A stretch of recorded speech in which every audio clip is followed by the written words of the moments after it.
Correct. That we're expecting. So we'll go ahead and get started since it's 1 o'clock now. Good afternoon. This is the March 16th, 2021 meeting of the Landmark Preservation Commission, and I'll call this meeting to order. Let's go ahead and start with introductions of the commissioners. Since I'm already chatting, I'll start. My name is Kelly Wemple. I'm an architect nominated by the American Institute of Architects. Next we have Brad. Or wait. Hi, I'm Brett. Yep. Hi, I'm Brad Gassman. I'm an architect nominated by History Colorado. Great. Aaron. Hi, I'm Erin Hummel. I'm a landscape architect and I was nominated by the American Society of Landscape Architects. Thank you. Julie. Hi, I'm Julie Johnson. I'm a historic preservation project specialist, and I was nominated from the community at large. Great. Gary. I'm Gary Petrie. I'm an architect, and I was nominated by the Denver Planning Board. Erica. I'm Erica Warzel. I'm an architectural historian and preservation consultant nominated by the community at large. And Anne. I'm Ann Wattenberg. I'm an architect nominated by the American Institute of Architects. Thanks, Anne. Jen, would you like to introduce yourself? Sure, I'm Jen Capetto. I'm landmark preservation staff. Great. All right, we have 2 meeting records on today's agenda up for approval. The February 16th and March 2nd meeting records. Did any commissioners have any questions or comments about those? And if not, would someone like to make a motion? Madam Chair, I believe there's just a very slight typo in the March 2nd record, because it says that it says under the consent agenda that Graham Johnson recused himself from the meeting, and I think it's supposed to say recused himself from the consent agenda. So what we usually say is that they recuse themselves from the from the consent agenda, and then we move them to so good catch. Well, I think we have listed it this way before. It says he recused himself from the meeting and then he returned to the meeting right after. True. Yeah. We'll try to make that consistent though with how we've done it in the past. I think Anne's correct. We wrote that incorrectly. Gotcha. And while we're talking about typos, that was a good catch, Anne. There's another one under the public hearing. It says K. Wemple opened the public meeting, and then after the presentations, it says K. Wemple opened the public meeting again, and I think that's closed it. So pretty minor, but we could get that fixed. Any other comments about the meeting records?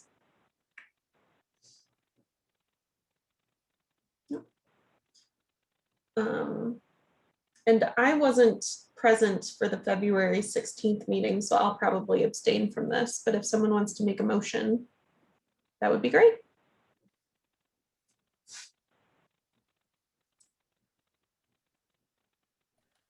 I can make the motion. Thank you, Anne. Madam Chair, I move to approve the meeting records for February 16th of 2021 and March 2nd of 2021. Thank you. Do we have a second? I'll second it, Madam Chair. Thank you, Julie. All right, I will call for the vote. It's my little alphabetical list. There we go. Brad. Aye. Aaron. Aye. Graham. Oh, Graham's not here. Julie. Hi. Gary. I'm going to abstain because I was not present for the March 2nd meeting. Okay. Erica. I was also not present for the March 2nd meeting, but if I abstain, will we have enough vote? That's a good point. So we have 1, 2, 3. No, if you, me, and Gary all abstain, then we don't have enough to vote on this. So I can. Adam, what do you recommend in this situation? Do we have to abstain if we missed one of the 2 meetings?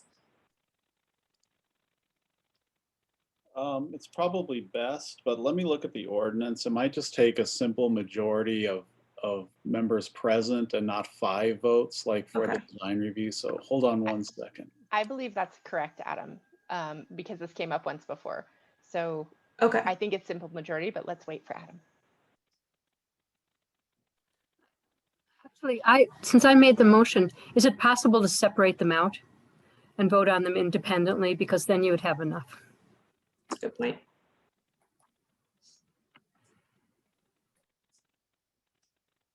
Let's wait and see what Adam says. I suppose we could continue. I mean, we were mid-vote. We could just continue, and then if we need to make a different motion, we could do that after. So unfortunately, the ordinance requires 5 votes to constitute official action of the board in general, or the commission in general. So if you do have 5 and you can separate them out, that may be one way to do this, and then just move the item that cannot be approved to the next meeting. Okay, let's go ahead and do that. And good recommendation. Could you make that motion then for the first one? Madam Chair, I move to approve the meeting minutes from February 6th, the meeting record for February 16th, 2021. Thank you, Anne. Do we have a second? Madam Chair, I second. Thank you, Julie. All right, so let's vote on this one, just February 16th. Brad, Aye. Aaron, Aye. Julie, Aye. Gary, Aye. Erica, Aye. Anne, Aye.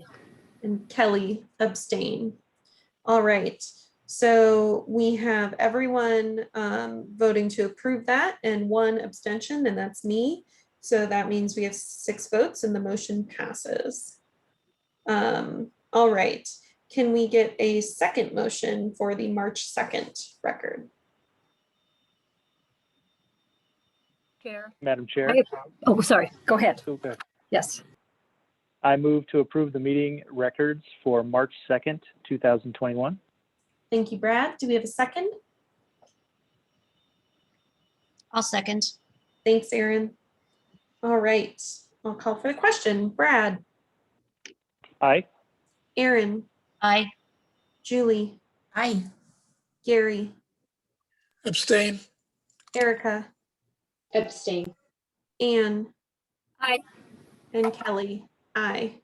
All right, so we have 2 abstentions. That's Gary and Erica, but we have 5 votes to approve, so the motion passes. Okay. All right, well, that took a little bit longer than normal, but let's go ahead and move forward.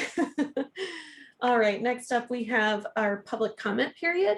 For those from the public attending right now, we like to reserve time at the beginning of every meeting for public comments. This is on general preservation matters, not any of the projects that are on the agenda today, because you will have the opportunity to comment on those later during the design review process. So is there anyone attending who has a public comment? And let me just, if for those of you who are calling in by phone and can't see the screen, if you're joining us by phone, please email landmark@denvergov.org with your name and phone number and what project you'd like to speak on today's agenda. If you're joining us via the computer, you can use the hand raise function at any time during the public comment periods, and we'll go ahead and call on you. And then there is someone at the web building in case we have any in-person comments. Jen, do we have anything? No one has their hand raised right now. Okay. And I don't see any emails, although that would have been a pretty quick email in. So And is anyone joining by phone right now? there's one person joining by phone. Okay. And anybody at the building? I told Kara to let us know if someone is there. Otherwise, we're just going to assume no one's there. Okay. All right. So if we don't see any emails coming in, we'll go ahead and move forward. So next up, we have the consent agenda items. There are 2 items on the consent agenda. 1250 Welton Street, that's the Emily Griffith Opportunity School, and 2447 Hooker Street. I will say, just wanted to make a statement that the firm that I work for is working with the Emily Griffith Opportunity School project. I'm not working on that project, and we did not do anything with the signage. This is the first I've ever seen anything. So I feel that I can make an impartial decision as long as everyone's comfortable with that. But, okay. Did anyone have to recuse themselves, or are we good to move forward? And are there any questions or comments? Any projects that we need to pull off consent? All right, then who's going to make a motion?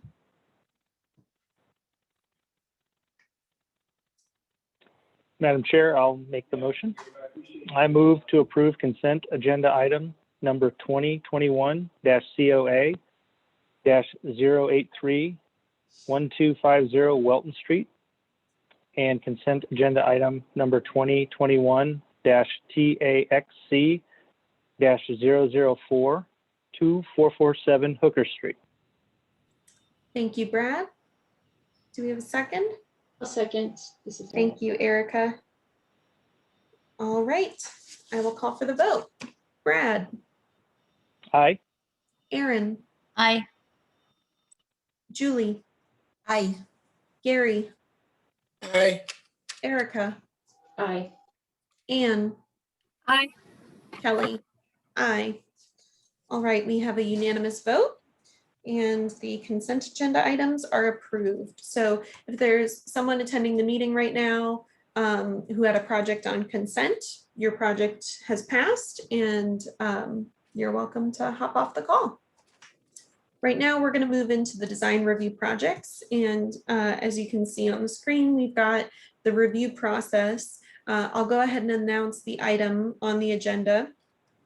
And then the staff will go ahead and introduce the project and do their presentation. After the staff's presentation, we'll ask the applicant to present, and you have up to 10 minutes to do so. Then we'll open it up for public comments. Public comment period is 2 minutes per person. And after that, the commission will go ahead and move into deliberation. At that time, we won't take any more comments or questions.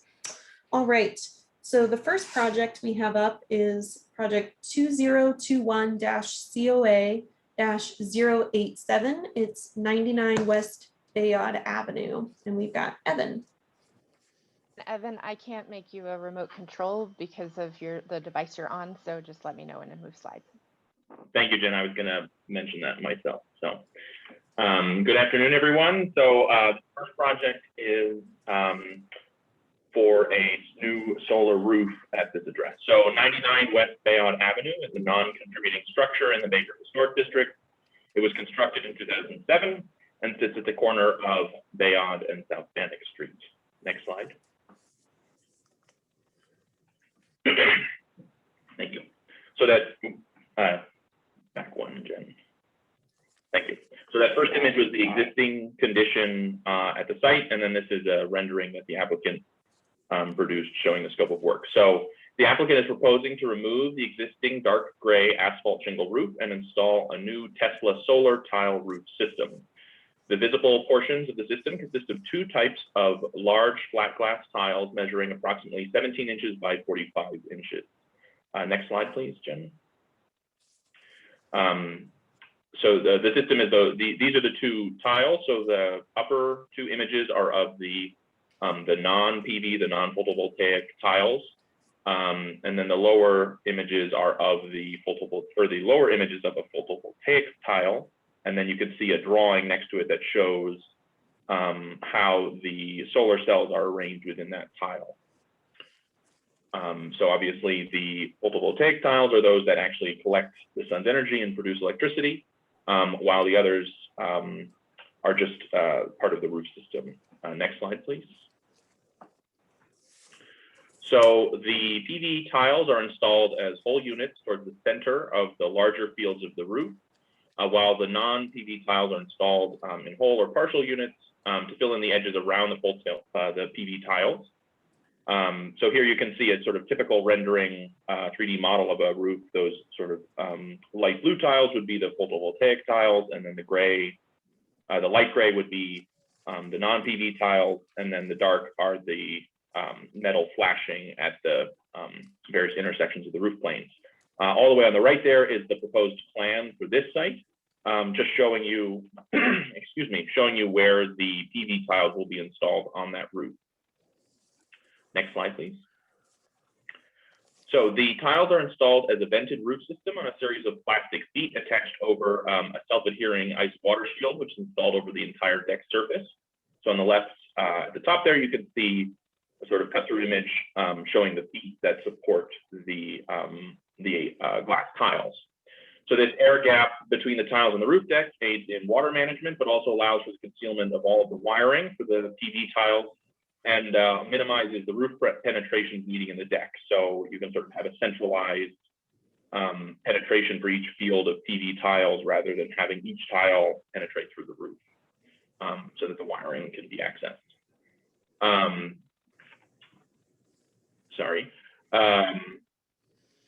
In order to ventilate the roof, the eave flashing contains a large number of small regular slits, and the ridge is slightly elevated. So on the left, on the right, you can see that eave flashing that allows ventilation of the roof. Next slide, please. And this is the ridge flashing. And as noted, the ridge has a slightly elevated.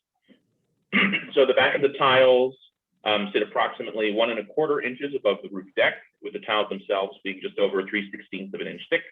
The ridge flashing, shown here again, sits an additional 1 1/16 inch above the surface of the tiles. So in total, the system adds about 1 inch of additional height to the roof, excluding the ridge, in comparison to the existing asphalt shingle roof. Next slide, please.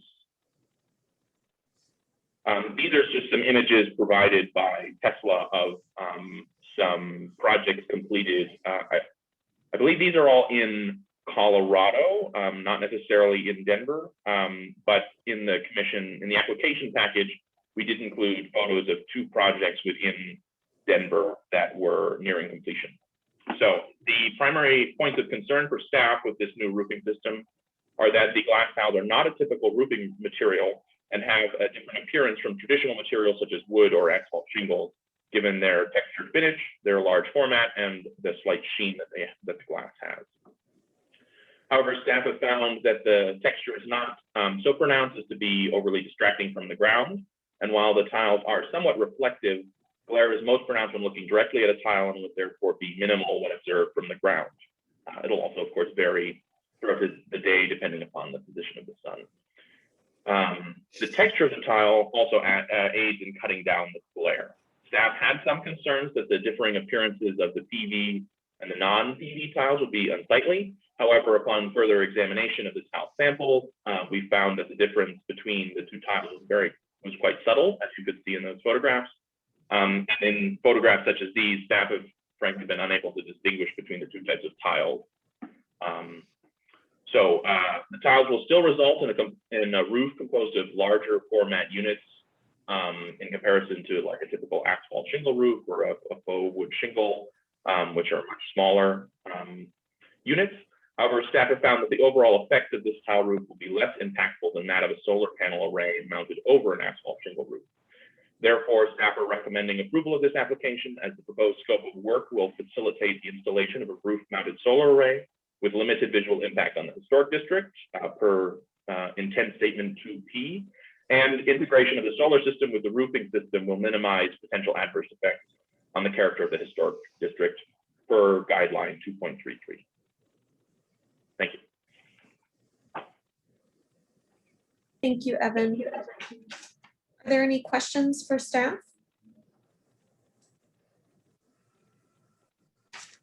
Erica, I think you're on mute.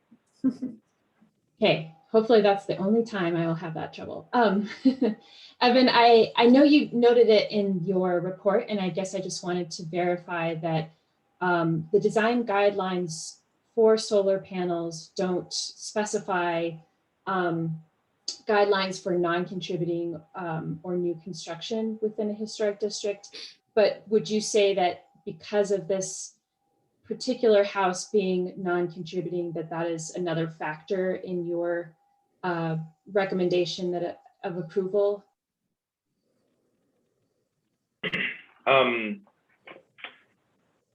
In part, yes. So you are correct that the guidelines for new construction and non-contributing buildings don't address solar directly. They just refer to Chapter 2, which pertains to historic buildings. Staff did discuss a bit when this application came forward, whether we would provide a similar recommendation of approval if this were a contributing building. And I think staff generally were open to the possibility that this could be appropriate on a contributing building.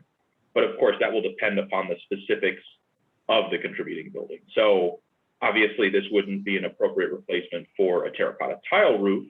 But if you have, just a gray asphalt shingle roof on a contributing building, this could be a viable proposal. But I think we would also, that might be something for the commission to discuss in this, while going over this application. But I think we would certainly bring back a contributing building to the commission for a more thorough discussion of the specifics of that site. Thank you. Good question. Any other questions for staff? No? All right.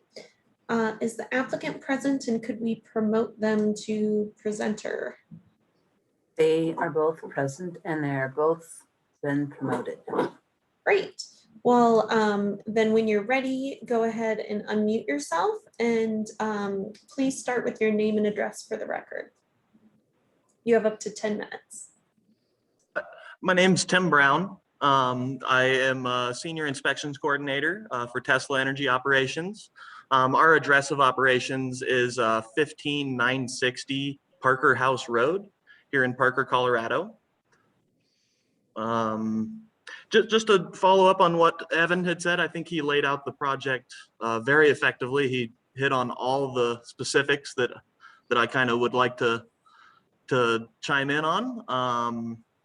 I'll just kind of further the point that since this is kind of I think the best solution for historical districts moving forward if homeowners would like to go solar, since they're integrated in with the roofing tile. I think it really doesn't detract from the historical nature of the neighborhood, especially with this particular roof being a gray composition shingle. The change would not be that different from an aesthetic point of view.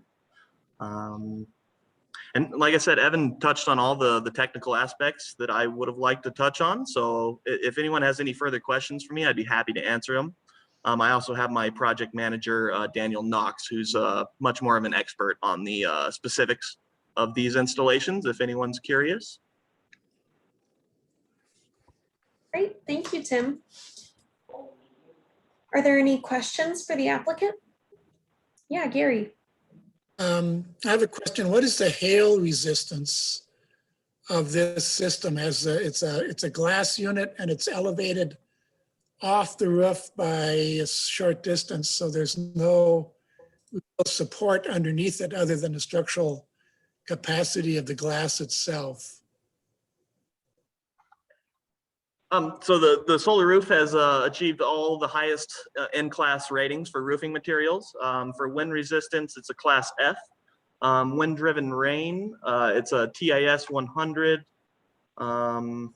I'm not an expert on those specific certifications, but I do know that the product has achieved the highest in-class ratings for roofing materials. So that goes for impact resistance as well? Yes, let me look into that a little further. I'm trying to find something specific that addresses that. Okay. Gary, I had the same question, although I did check the website and there was like a photo of a hammer hitting it. So it didn't say like, hail impact resistance is this, but Apologies, everyone. This is Daniel Knox. It just took me a quick second to find it, but it is rated at class 3 per ANSI 4473 for hail resistance. thank you.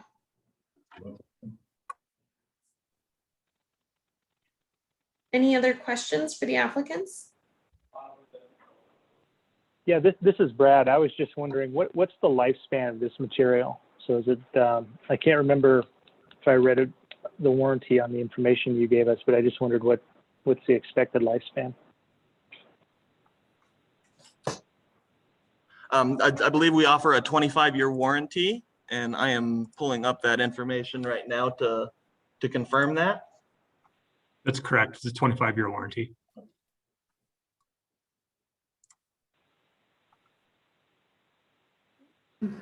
Anne? Hi, this is Anne. Can you review the size, the size of the tile on this project, and also if there are other size options? Daniel, I'll let you answer that one. You would know more than I do. Yeah, for sure. So the dimensions of the tiles themselves are 15 by 45 roughly. That 15 is overlapped maybe 3 inches by the tiles above it. So the overall exposure is probably around 12 by 45. And there, at this time, there are not smaller tiles.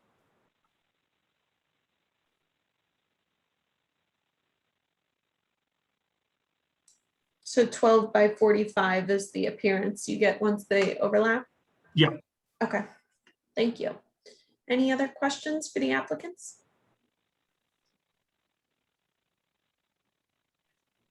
No? All right. Thank you so much for your time. Thank you. Okay, are there any public comments on this project? That's where I come in. I do not see any hands raised. And just a reminder to everyone here, if you want to, if public comment, raise your hand, which I don't know where it is on your screens because it's different on mine, but there should be a little option in participants to be able to raise hand, I believe. I believe it should be along the bottom of the screen. But... Well, there you go. It's different for me. But no, I don't see any hands raised. Okay. All right, if there aren't any public comments, we'll move into deliberation. So this is an exciting one. The first project we've seen with a solar roof. Obviously, we've seen a lot of solar panels. What did everybody think?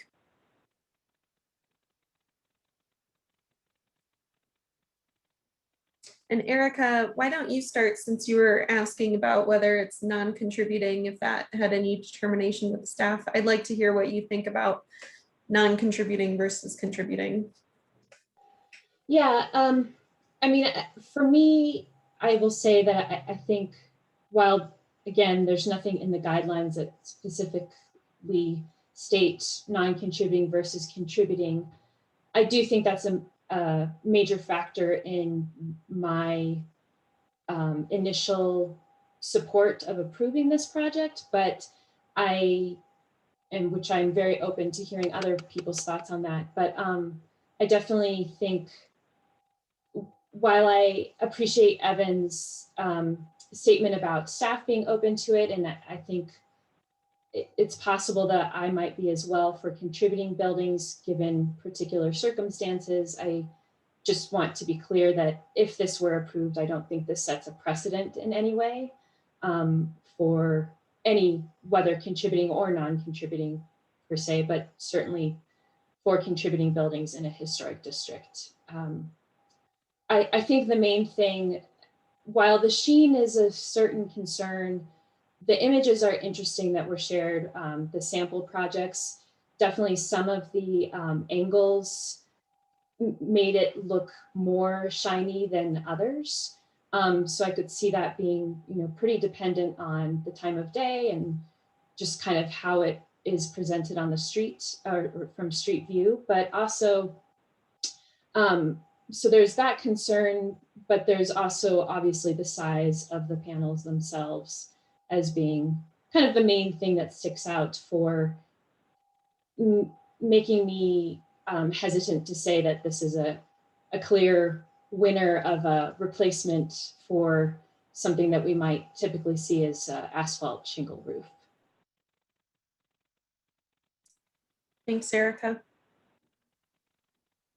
Anne, I see you nodding your head. Do you agree?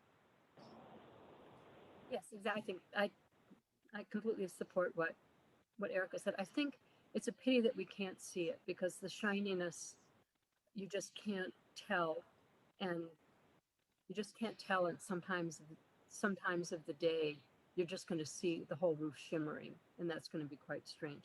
But I don't know, and I think it's an admirable technological idea. I think it's a fantastic idea, but it's just a little hard to know for this particular application whether it's the right course. But as I said, I agree with Erica that I think it seems much easier to think about it in a non-contributing structure and then not have that set of precedent for contributing.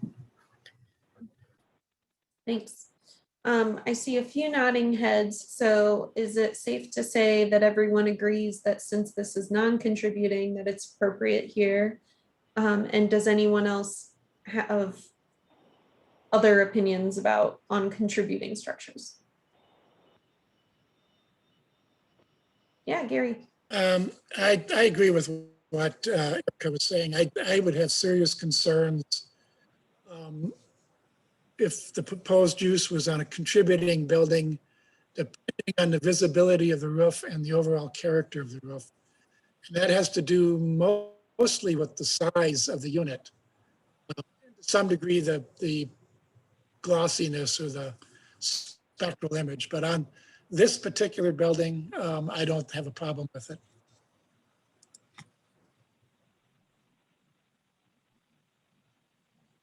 I'll weigh in with my thoughts. I think this is far superior to the traditional solar panels we've seen and have approved in the past.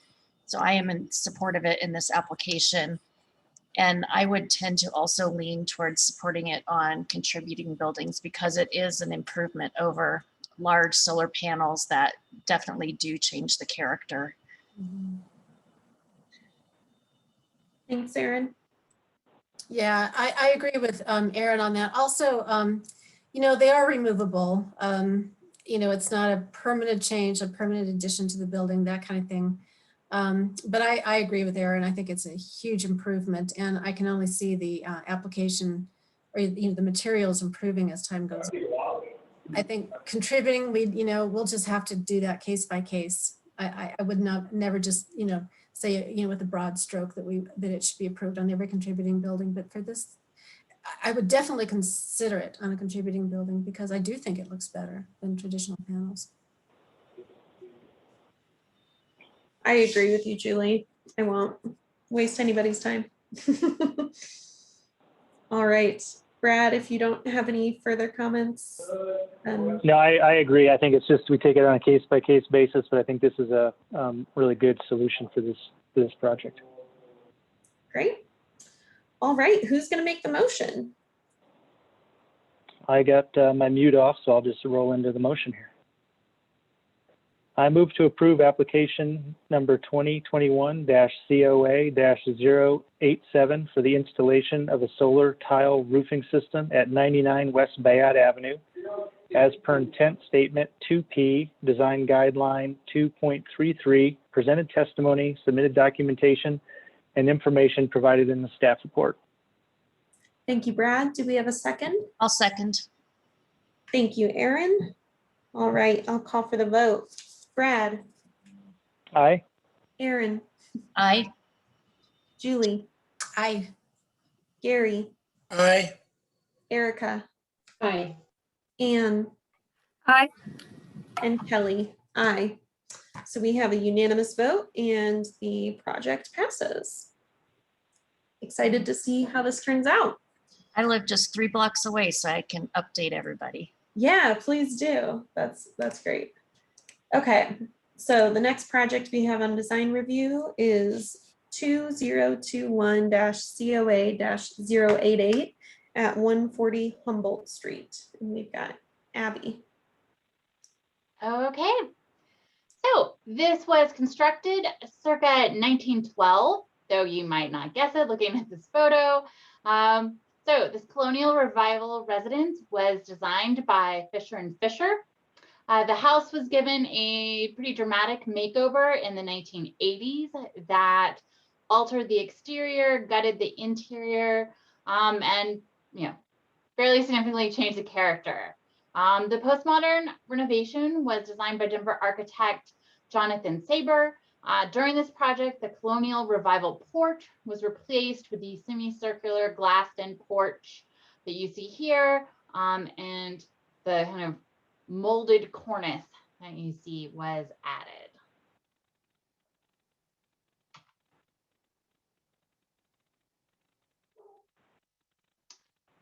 So here you see the proposed renovation on the left and a photo showing the historic appearance on the right. So the applicant is proposing to reverse many of the changes made in the 1980s and try to return the residence to a more historic appearance.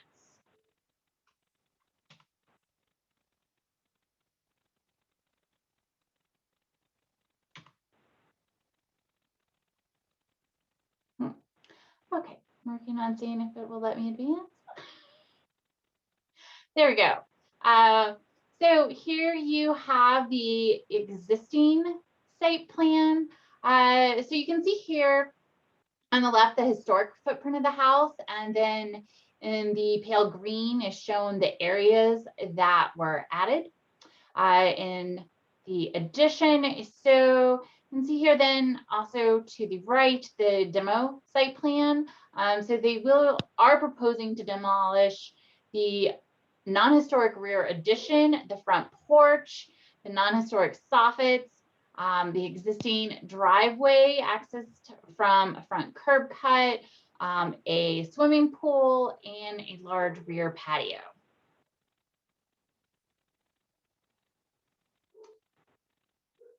So here you see then the existing site plan compared with the proposed site plan. So the work includes constructing a new rear addition, 2,345 square feet, adding an attached garage, 625 square feet, adding a detached garage, 420 square feet, constructing a new porch based on historic photos, new site work, including a new concrete and brick patio at the north side of the new addition, a brick and concrete patio, porch, and outdoor fireplace in front of the new detached garage, and brick site wall and concrete driveway along the alley. They also propose to retain one portion of the later, kind of 80s addition, the two-story bay addition that's on the north elevation. You can see here in both, that's going to be retained but made more compatible with the historic structure. So the applicant has worked closely with staff on the design and incorporated staff feedback into the current proposal, including the placement of the proposed addition at the rear of the structure, some simplification of the design of the addition and the garages, revising the proposed porch design to more closely match the original porch, and increasing the side setbacks. So in the initial proposal, the garages were located closer to the side setbacks, or closer to the side property lines. Sorry. So the proposed addition will increase the total lot coverage from 21.1% to 31.05%, which is just above the recommended maximum lot coverage in the Country Club design guidelines, which is recommended as not being more than 30% in order to maintain the open, spacious feel of the Country Club district. However, since the new construction will be either directly to the rear of the historic structure or on the alley at the rear of the lot, staff finds it will not significantly impact the sense of spaciousness, which will be retained at the front lawn and the north side yard. So this project proposes to have both attached and detached garages. So while having both isn't really typical of the district, having a both attached and an attached, Both types of garages are found in the district. Detached accessory structures are most common in the district, but attached garages are also found historically. So staff feels both options are compatible, having either a detached garage or an attached garage are compatible. So the construction of the new attached and detached garages will reduce the side yard setback. So there'll be a 5-foot setback at the north at the detached garage and a 6-foot side setback on the south at the attached garage.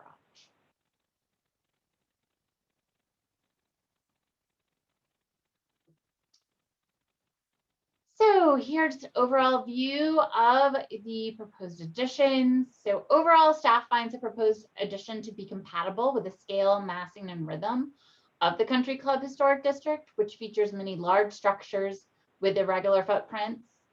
The new additions will have a compatible roof shape. Hipped roofs will be used to blend in with the original hipped roof. The non-historic ephes that's currently covering the brick will be removed. Test patches have revealed that the brick beneath the ephes has been damaged. So after the ephes is removed, the brick will be covered with a cementitious plaster. Existing windows and are non-historic and will be replaced with the same window configuration proposed for the original structure and the addition.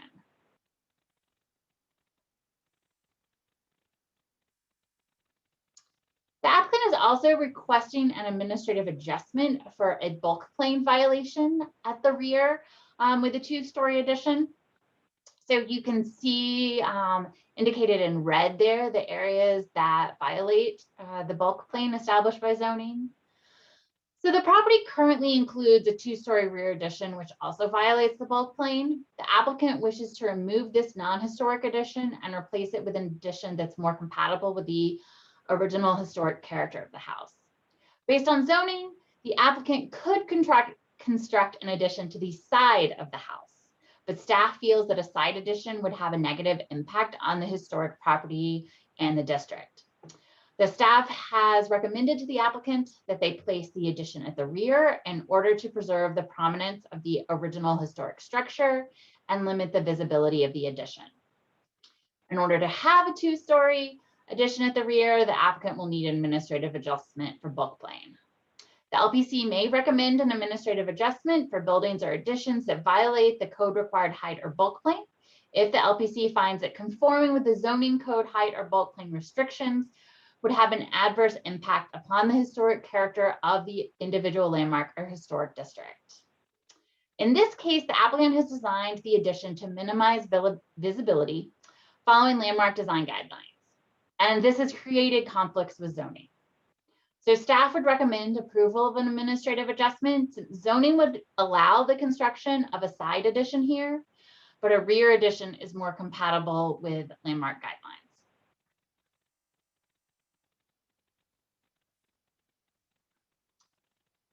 Okay, so here we have the proposal for the facade and the rear. So windows on the addition will be compatible with those on the historic structure. They'll be aluminum clad wood and will feature simulated divided lights. The same window type is proposed for use throughout. You can see here the garages that are proposed, both the detached garage to the side and the attached garage at the rear. The attached garage will face the alley, while the detached garage faces a new rear driveway. You can see here also a new site wall proposed at the rear on the alley. So here you have the side elevations. So the addition is located entirely to the rear of the original structure, making it visually subordinate. However, the addition will be nearly as large as the historic structure. The original structure is 3,016 square feet and the addition is 2,965 square feet. So the addition is not subordinate in scale. However, large additions are common in the Country Club Historic District. The addition will be located to the rear and will be inset from the original structure, which will help distinguish it as new construction. However, the design will use the same windows and material as the original and features many historicist design elements, such as the decorative chimneys and second-story projecting bay window. Simplifying some of these details could help distinguish the design as new construction. However, replicative additions are generally considered more appropriate in country club than in other historic districts. A series of French doors with simulated divided lights will be used on the north side, opening up onto a side patio. But this feature will be tucked behind the original residence, so it will not be readily visible. So then just to go into a little bit more detail about the proposed new porch. So historic photographs are available showing the original porch design. You see kind of the best close-up photo we were able to find of the porch there on the left. So 140 Humboldt is an architecturally significant Fisher and Fisher design. As such, staff has recommended that the new porch replicate the original as closely as possible. Based on guideline 2.36b, reconstruct a porch or stoop based on historic documentation of its location, appearance, and materials. The applicant is proposing a porch design that closely resembles the original, though it's not an exact replica, with some variation in the columns and balustrade. The reconstruction of the balustrade on the upper level created some issues since code requires a 3-foot railing and the original railing appears to have been lower. The applicant has proposed to recreate the original balustrade design and then add a simple, taller railing to the rear to meet code requirements. This is an approach that has been previously approved by the commission.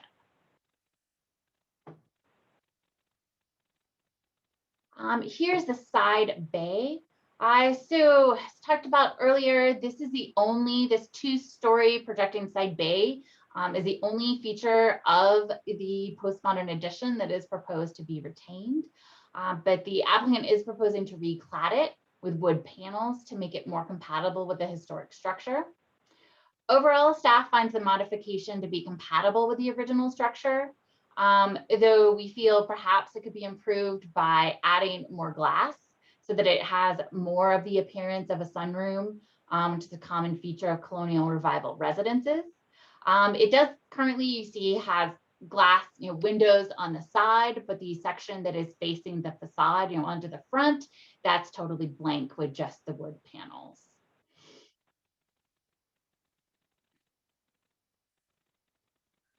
And then finally, a little bit about the detached garage. So we feel the overall scale roof form is compatible with the primary residence in the district. The detached garage is more elaborate than is typically found on accessory structures. The detached garage includes a classically inspired front porch supported by columns and an outdoor fireplace with a large prominent chimney. These features are prominently placed on the side of the garage, which faces the street. These are not features typically found on garages or other accessory structures and do give the garage a much more ornate appearance than is characteristic of accessory structures. However, the visibility of the garage will be minimized since it will be located on the rear of the lot. So it will be set back quite a bit from the street.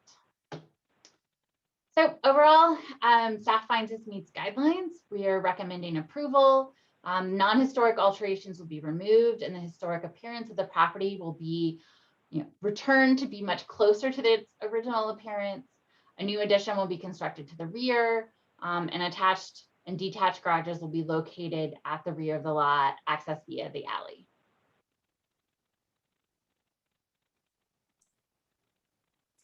Thanks, Abby. Are there any questions for staff? Yeah, Erica.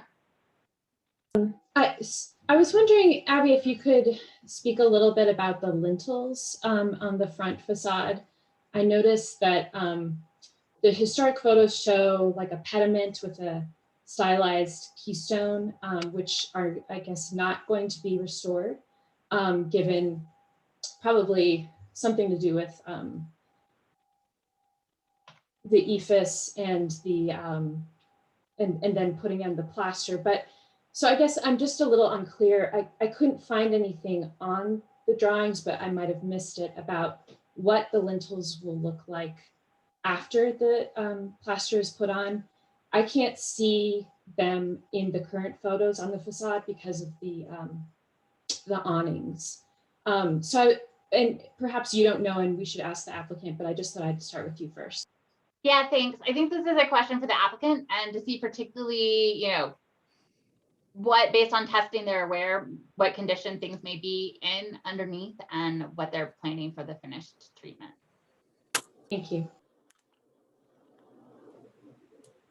Other questions for staff? I think Gary, did I see your hand go up? Yes. In your description of the scope, it says remove non-historic soffits and roof structure. From the drawings, it appears that they might be advocating for not just replacing the roofing material, but in replacing the entire roof structure. Is that your understanding? I mean, the applicant said, oh, like the roof structure of the historic structure is not to be, that's supposed to remain intact. That's not supposed to be impacted, but they are gonna, demolish the built out kind of soffit structure that was done and replace it with a simple cornice. Okay. But again, you might want to ask the applicant for more clarification. Yeah, it's just, I'm having trouble trying to understand just exactly what, other than removing the soffit, how that work impacts the original roof, because it looks to me like, well, I just can't tell.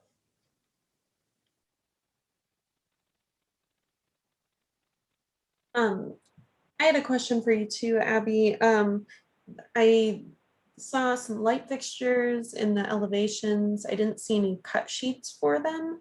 I know one of them was called out as Bavolo, like modernist Scots. I think that had a cut sheet in the application. Did it? Did I just miss it? Let me, there was a lot, I mean, I know there were a lot of additional materials on this one. Yeah. I think that there was, I'm double checking too to see if I can give you a page number. I don't see it, but I do, when I Google that, I know we've reviewed this for a different project, I believe in Country Club before, if I'm looking at the right product. It is a light that we have seen before. Okay. So it's definitely one that has been submitted to Landmark previously. And It's the first, it's the first page after the drawings. So if you look at the application packet, I see. So mine's saying it's page 34. Yeah, it's rotated. Okay, I see it. Yeah, it's rotated. But there was another fixture type at the garage, I believe. I'm just wondering, did you have any issues with the light fixtures first off? And do you need any more materials submitted? If there was an additional light feature at the rear that's different, I didn't catch that. This project has an amazing amount of detail to it. So I didn't catch that if there's a second feature type. I only reviewed this one and I thought this type was fine. But gotcha. Yeah, it looks like it's by the same manufacturer, but it's called out as the Bavolo warehouse pendant. So, okay. Any other questions for staff? No? All right, let's hear from the applicant. Do we have them promoted? All right, go ahead and unmute yourself when you're ready and start with your name and address. You have up to 10 minutes.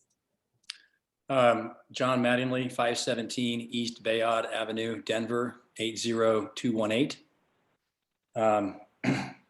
Thanks, Abigail, for all your help with this one. You're right, this was quite the project. And we did spend some time early on when my client first came to me about this project. It was a pretty interesting riddle, what's happened to it and what its potential could be. And so luckily, we had a client that was willing to wheel and deal, I guess, or here are all kinds of different ideas for what would work really well with this site and restore the historic character. And so we definitely did simplify the garages in the back and the paneling details on the sides, which we did kind of in a I think a colonial revival style. The addition we did, as you can see, is a single mass, and it's more narrow than the primary building mass, and so it's subordinate in that to that degree as well. And I think it reads as a smaller volume, although the size of it is close. I think from a massing perspective, it does read subordinate, which Abigail did represent. So the tricky thing about this house when I first went in it was what had happened to it and trying to figure out what to do. We learned early on that the staff recommendation would be to restore it, which was great news. So we tore the plaster off the interior walls to get a read on the windows from the inside to see how they were constructed and what the lintel heights were, because the existing building, the header heights actually were lowered. And so it was an interesting thing to see. And as it relates to a question on the roof, for example, what happened is those soffits, I believe, were overframed over the original soffits. I think those soffits might still be underneath there. We just haven't done that level of demolition yet. And what's not clear in our demo report that I can fix is the hashing is still showing some yellow on the roof itself. But the intent is not to do that. What we're going to do is remove the soffit that was locked on. And ideally, the original rafters are still there, and that soffit, it'll be a matter of readorning them with what we have detailed here. And so the intent is to not remove the roof because it's pretty sturdy. There's no reason to do that. It's really just an overframe that they did with that 3-tiered system on the outside. So you can't see it from the inside, but you can see the original rafters reaching out over the top plate from inside the house. And so I think that addresses that with the roof question. The lintel detail on the front, I mean, that was part of the mystery. Was we did a 3 foot by 3 foot section of ephes removed from the south side of the house, and in hopes to restore the brick. And we still kind of have an outside hope that that might work. And of course, if that were the case, we would make a resubmittal to staff and state our case. The problem is that ephes, that styrofoam, was glued on to the brick, and so where it came off, the brick is scarred with all the glue on it. And it's an actual hard press brick, and I don't know how to get that glue off. We've tried several different things. And so that relates to the lintel detail. There is a keystone detail, I believe. You can't see it from the inside because it's an actual segmented arch as the header on those windows instead of a steel lintel. And so going with that cementitious plaster, over the original brick, the process is to remove the ephes completely. We put a bonding agent on the brick, and then we go over that with a brown coat of concrete and then the final cementitious concrete as well. And so I don't know how to put a keystone detail back and go over it with plaster and not have it look stupid. And so we introduced a simple, what we would probably end up doing is having to cut the historic lintel out and put in a stone, just a horizontal stone that we would then go over with the same plaster is the idea. So the detached garage that we introduced was, there's the 3-car garage was sort of a design program requirement and pretty typical on lots larger than 15,000 feet in Country Club. This is a 18,000 square foot lot. And so we felt like detaching that garage was helpful to the massing of the building overall. And the side entry to it allowed us to push it clear back to the alley itself, which is also pretty typical.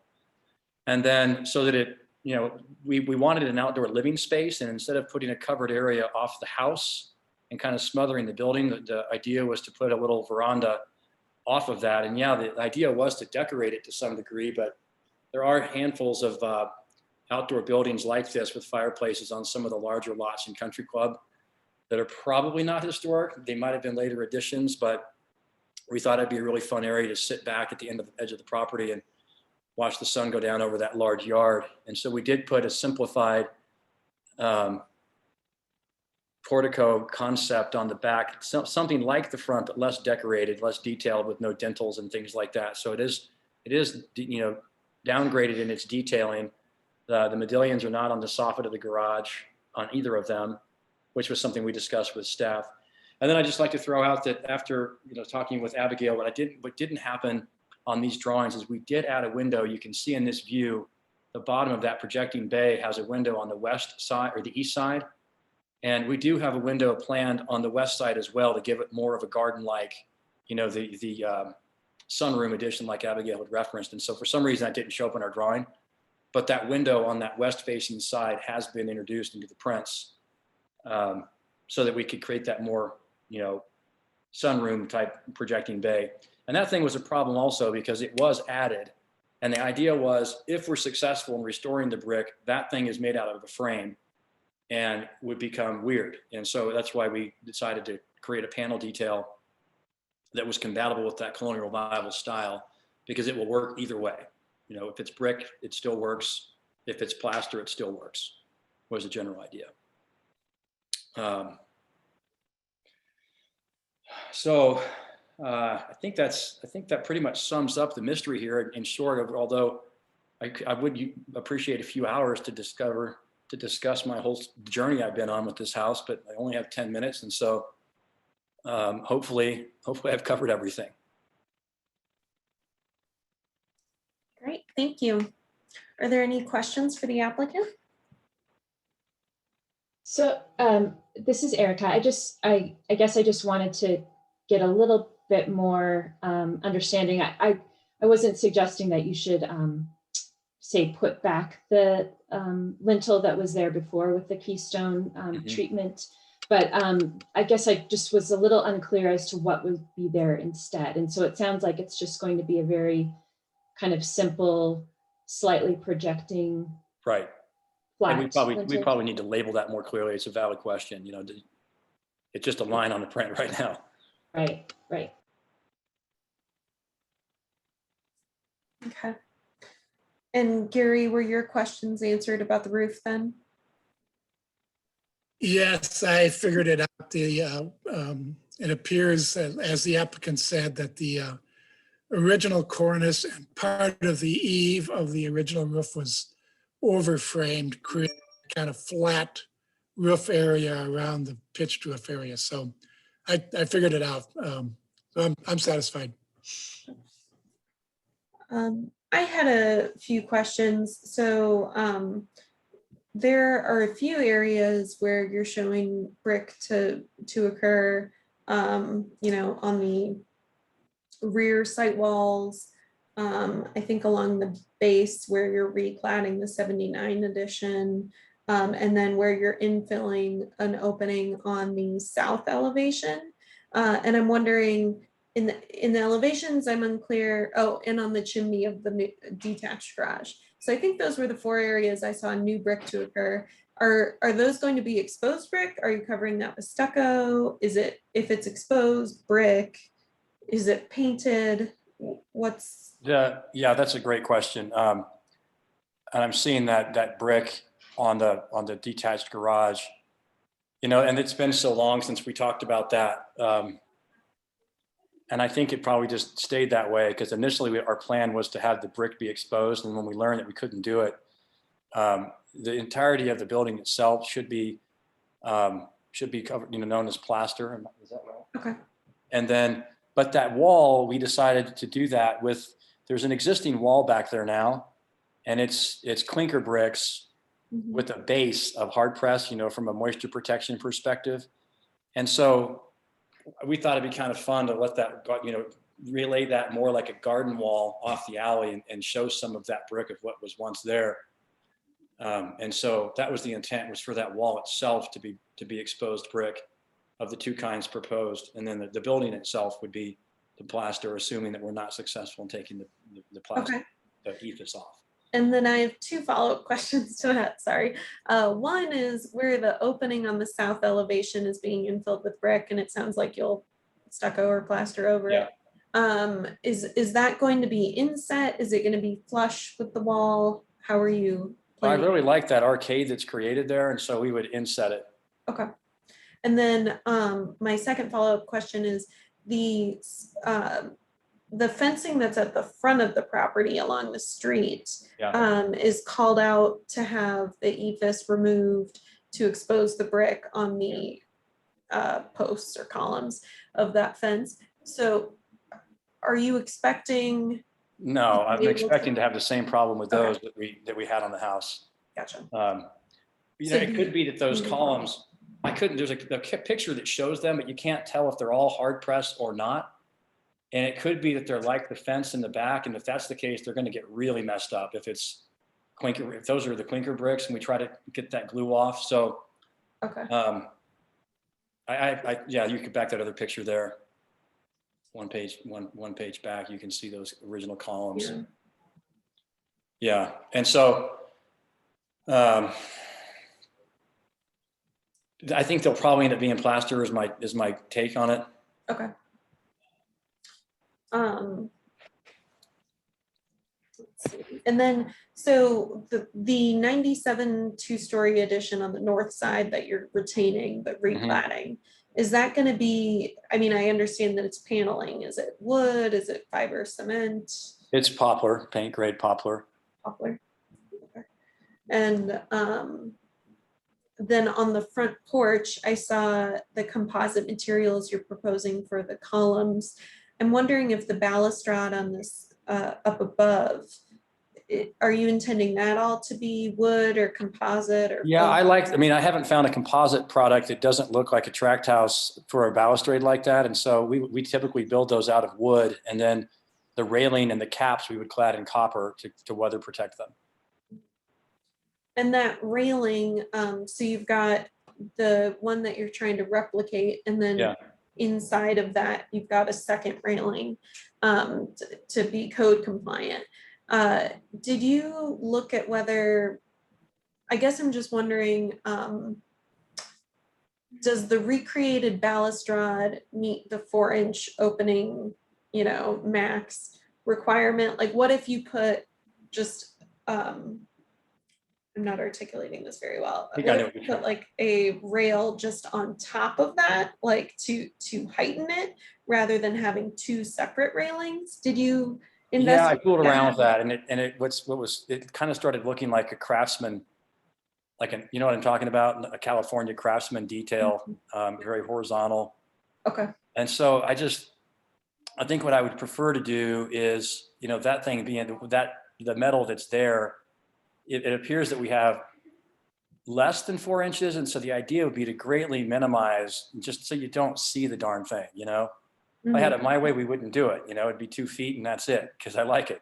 But I think that, and this was Abigail's suggestion as well, and I really liked it because I had it drawn at 3 feet and it looked like a prison. So yeah, that's the hard part, is I think that we're putting that thing behind it. Those newels, you know, they finish out at the capital at almost 6 inches. And so by the time it sits back, I'm hoping that it dissolves itself. Okay. Or the homeowner decides to remove it once they move in. Just kidding. All right, any other questions? I'm sorry, I monopolized that. Gary, yeah? I heard the applicant mention that he was planning to use poplar for exterior wood and then painting it. I would highly recommend against using yellow poplar outside, even if painted. It's notoriously non-decay resistant, and it will actually decay behind paint. So I would recommend using something more durable like Douglas fir or eastern white pine, ponderosa pine if you have to, but both eastern white pine and Douglas fir are more durable for exterior use. I like the sound of that.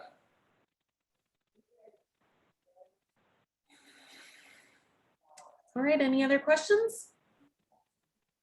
Okay, thanks for your time. Are there any public comments? I don't see any hands raised. Okay. And I don't see any emails. Nope. All right, then we'll move into deliberation. What was everyone's thoughts?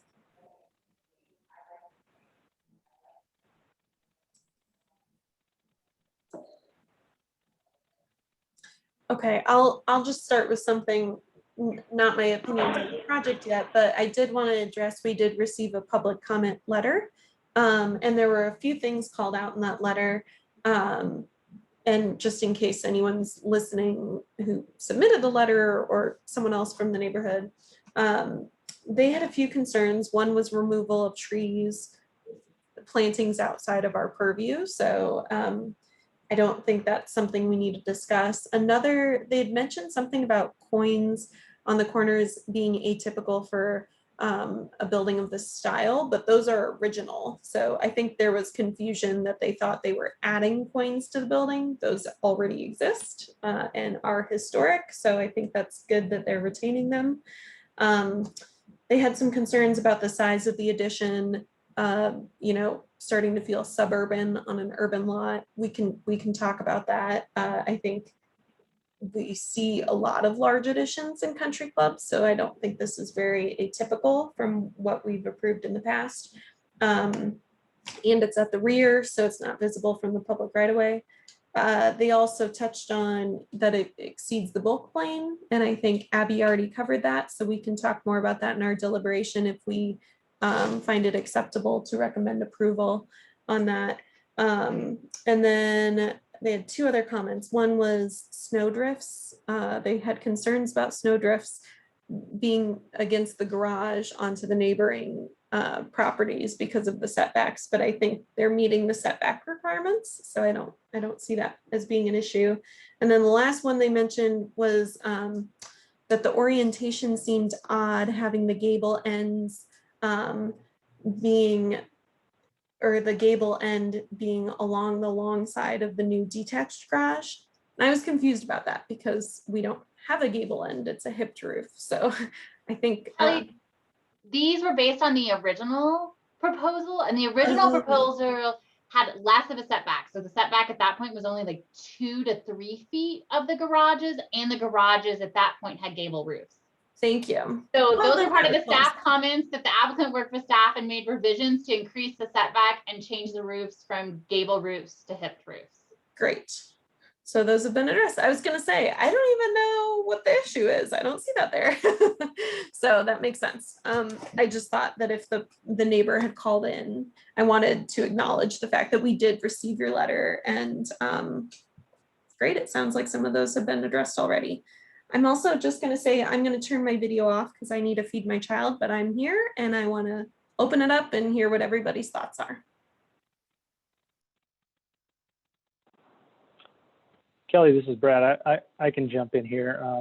And thanks for those kind of that breakdown of the neighborhood letter. But I think, you know, overall, this is a pretty complex project. And I think they do a really good job of stepping back and kind of investigating and understanding what was there previously, and do a good job of bringing that back appropriately.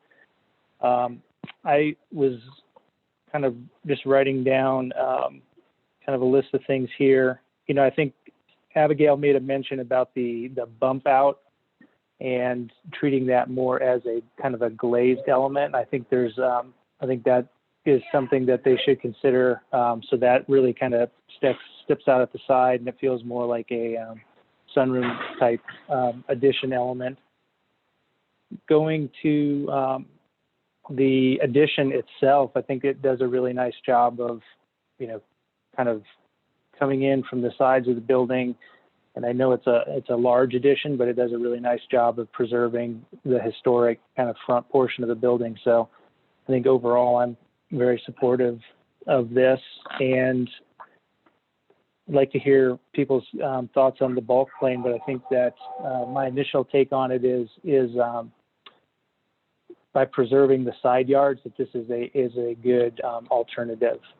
Putting the addition behind the main house, and it kind of achieves, you know, preservation of the side yard conditions that they have in this district.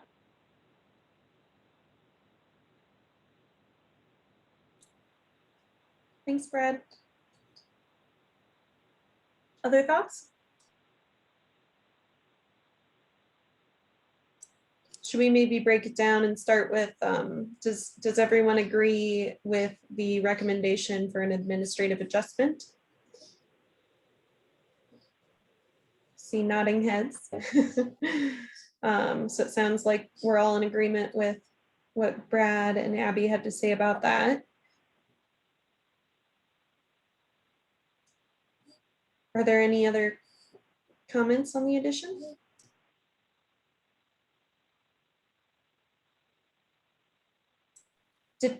Thanks, Anne. This is Anne. I just think I really appreciate hearing the architect discuss the struggle that this project presented. And I have to say that it seems worth mentioning, talking a little bit about postmodernism and the country club district, because country club district, because one of its design guidelines has to do with being replicative, it sort of has this, to me, and we've come across this before, this sort of uneasy relationship to postmodernism in general, which if you're as old as I am, you remember when something like that front porch would never have happened. In other words, bringing back the front porch, where you will actually probably, most people will not realize once this project is done, because it looks like it's done beautifully, that it's actually not original to the building. But in fact, it is sort of a figment of what postmodernism was all about. And it's sort of interesting to see this project take out postmodernism only in some strange ways to bring it back again. And this is just my personal comment, because I think country club design guidelines are, for some, are a little bit complicated to go through in trying to approve a project. And this, by the way, I think they've done a wonderful job, where you're not creating a false sense of history.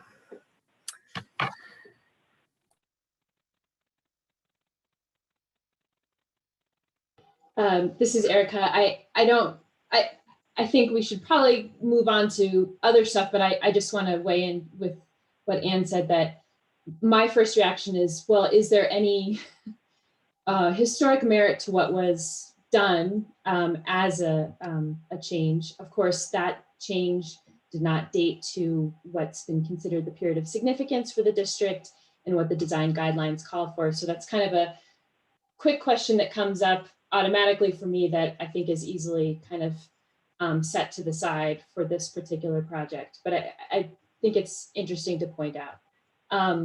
But I think, overall, I think this project does a good job. I think I don't have any issues with the size of the addition or its placement, given the guidelines of Country Club and this particular site. I think the details are kind of the more complex issue for me.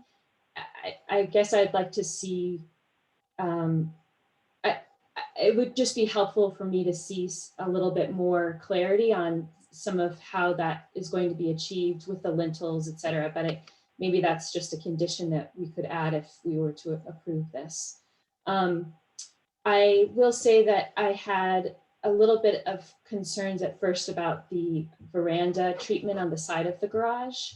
But I'm kind of on the fence about that one. And I'm just wondering if anyone has any thoughts on that.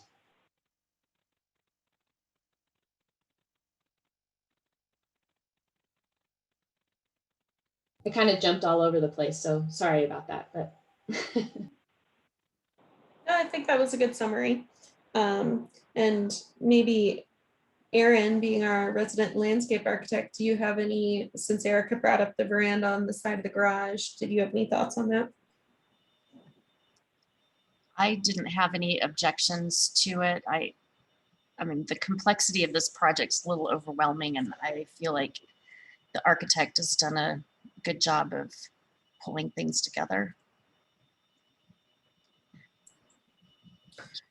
I would agree with everything that's been said and with you, Aaron. I don't have any objections to that, only considering, I mean, it looks like it's about 125 feet back from the sidewalk. So I think it's so far back that, and yeah, I just don't think it's going to be, they're still preserving that side yard.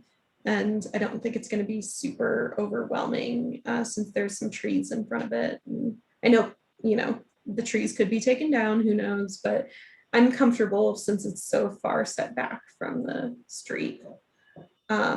And I agree with everything that's been said, you know, about it does seem a little overly replicative if we were in a different historic district, but because it is Country Club and they have different guidelines, and this is fairly typical in that district, I'm okay with it. I did see some things in the drawings that I think need to just be rectified.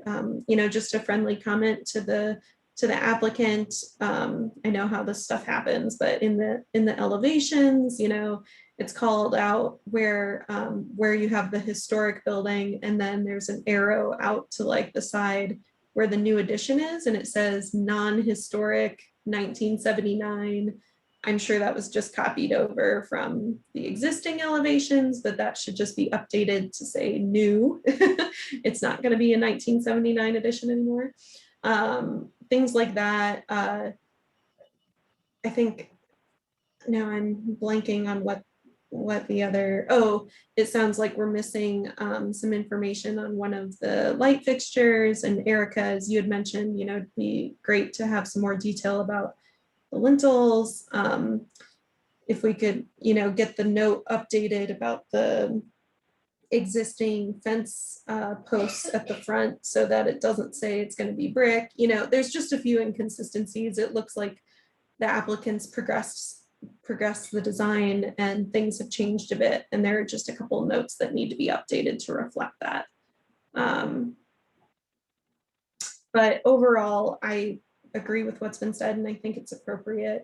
And I would support an approval, maybe with a couple of these conditions.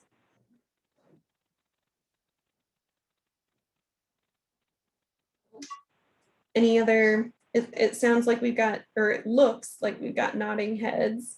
Someone want to make a stab at a motion?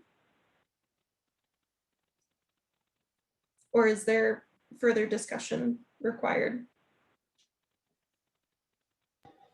Do we, Kelly, or maybe staff, if the motion were to call out as conditions some of this clarification, do we need to call out each piece that needs to be clarified at first, you know, as far as brick use, etc., or is it enough to just say that those need to be cleaned up per staff's review? I think you can just say that it can be cleaned up per staff review. I'm not fully sure it needs to be a motion even. It could just be a recommendation, but and part of the testimony. Abby, what do you think? I think it's probably most straightforward if you just make it a condition, but I mean, it can just be a simple, you know, that's a simple return to staff that just, you know, final plans need to clear, you know, make sure all material and when, you know, detail is, you know, clarified as per the, you know, LPC discussion. Okay. Oh, there is one other thing I forgot to mention that I had noticed. I'm not sure if anybody else had concerns about this or not. I'm kind of on the fence, but the south elevation, so that's sheet A201, I believe. Trying to pull it up here. There's one window that's along the kitchen, and I'm sure that's why there's this issue. But it's doesn't have a matching sill height or head height with the other windows on the first floor. I don't think it'll be highly visible from the public right of way, but it does seem very odd that it's the only window that doesn't have a head height aligning with the others. What did everybody think of that? Do we need to make that a condition, or since it's not very visible, do we find that to be acceptable?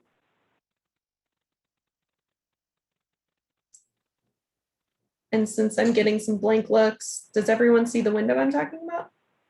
Okay. I'm sure Kelly, it's for the counter. yeah, from my perspective on it, I realized it was kind of a unique condition, and it's on the side elevation, so I was less concerned about it.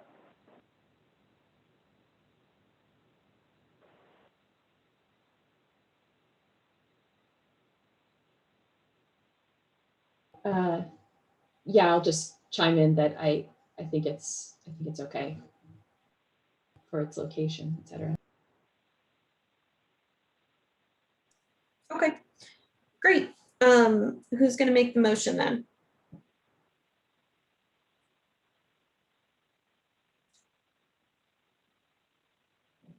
Okay, I can attempt this. I always Thanks, get Erica. a little nervous when I don't have a exact script in front of me, but I move to conditionally approve application number 2021-COA-088 for the alterations and addition at 140 Humboldt as per Country Club Design Guidelines B2, B3, B4, B7, Design Guidelines 2.5, 2.13, 2.14, 2.20, 2.30, 2.36, 3.1, 3.2, 3.3, 3.6, 3.7, 4.18, 4.19, and 5.3.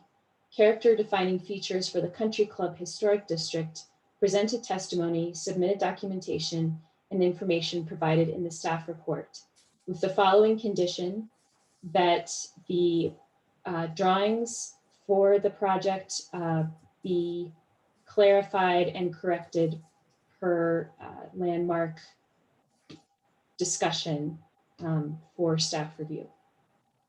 I also move to recommend an administrative adjustment for bulk plane per section 12.4.5.3 of the Denver Zoning Code, finding that conformance to the requirements of the zoning code would have an adverse impact upon the historic structure and surrounding district. Thank you, Erica. Do we have a second? Madam Chair, I'll second it. Thank you, Julie. Okay, I'll call for the vote. Brad, Aye. Aaron, Aye. Julie, Aye. Gary, Aye. Erica, Aye. Anne, Aye. Kelly, aye. All right, the motion passes unanimously, and we've got an approval with conditions, or one condition in this case. Okay, the next project is 2021-COA-089. It's at 135 Franklin Street, and we've got Abby again. Okay. So here we are at 135 Franklin Street. This is a colonial revival residence constructed circa 1928. It has side and rear additions that were added sometime after 1967 based on Sanborn maps. So the scope of work under review includes demolishing an existing detached garage, constructing a new garage with a single-story connector to the house, replacing all of the windows. The existing windows are non-historic, removing the non-historic entry pediment and brick patio, and reconstructing the entry to more closely match the historic appearance with a smaller brick stoop and stairs, replacing the non-historic front door and returning the side lights and transom to a more historic appearance, and then finally some alterations to the fenestration. Primarily, these will be on the non-historic additions. So here's the existing site plan. So the yellow areas are the areas to be demolished. So you can see that a kind of brick patio was constructed across the facade of the house. This is non-historic and is proposed for removal. Then proposing to demolish some of the existing site work, and then also the detached garage at the rear. So this is the detached garage at the rear. The existing detached garage proposed for demolition. The garage appears to be historic since it is shown on Sanborn maps as, you know, a garage in this location. The garage is utilitarian structure without any real distinguishing features. It's located at the rear of the lot, and thus does not significantly contribute to the character of the district. The staff do not find that the garage proposed for demolition is historically significant or a significant contributing feature to the district. The applicant is requesting to demolish this detached garage and replace it with a larger attached garage with a small connector. The new garage will face the alley, unlike the existing garage, which faces sideways.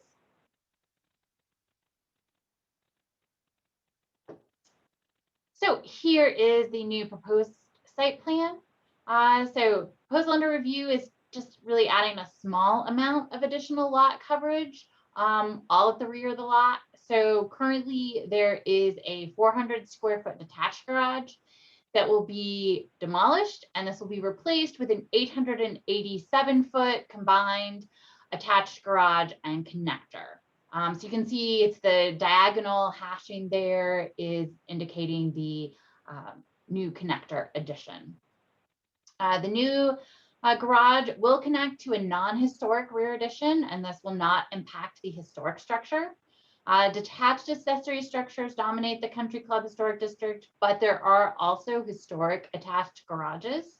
So these are considered, attached garages are considered compatible with Country Club. The proposed new garage is placed similarly to the existing garage at the rear northwest corner of the lot and will have minimal visibility. You can see here on the site work plan, as I said before, they're demolishing a lot of the existing site work. Proposed replacements include 2 concrete patios edged with brick, which will be added to the south and west of the house. Brick is a common material for site features in the Country Club District. These patios will be to the rear of the historic structure and will not have public visibility, so kind of tucked in behind. There's also a sunken concrete patio sport court that's proposed at the rear of the lot. But again, this will have really minimal visibility since it's at the rear of the lot and also placed to the rear of the residence, which will largely obscure it from view.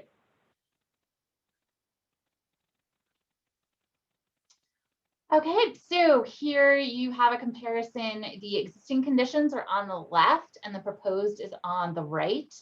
So they propose to remove the projecting pediment, which was a later addition. And then the only proposed alterations to the fenestration on the side is converting a door on the side wing there to the left to a paired window. So you can see here the current view of the facade and then the best photo we could find of the previous conditions. So the applicant is proposing to remove alterations made to the primary entrance and try to return it to a more historic appearance. No historic photographs could be found, but a 1977 photograph from the National Register nomination for Country Club shows the property before the addition of the projecting pediment and brick patio. As you can see, unfortunately, it's somewhat obscured, but you can tell that the kind of rounded door surround was there at this time, but the large projecting pediment was not. So they're proposing to remove the pediment portion. Additionally, the applicant is proposing to replace the current asphalt shingle roof with the cedar synthetic shake roofing.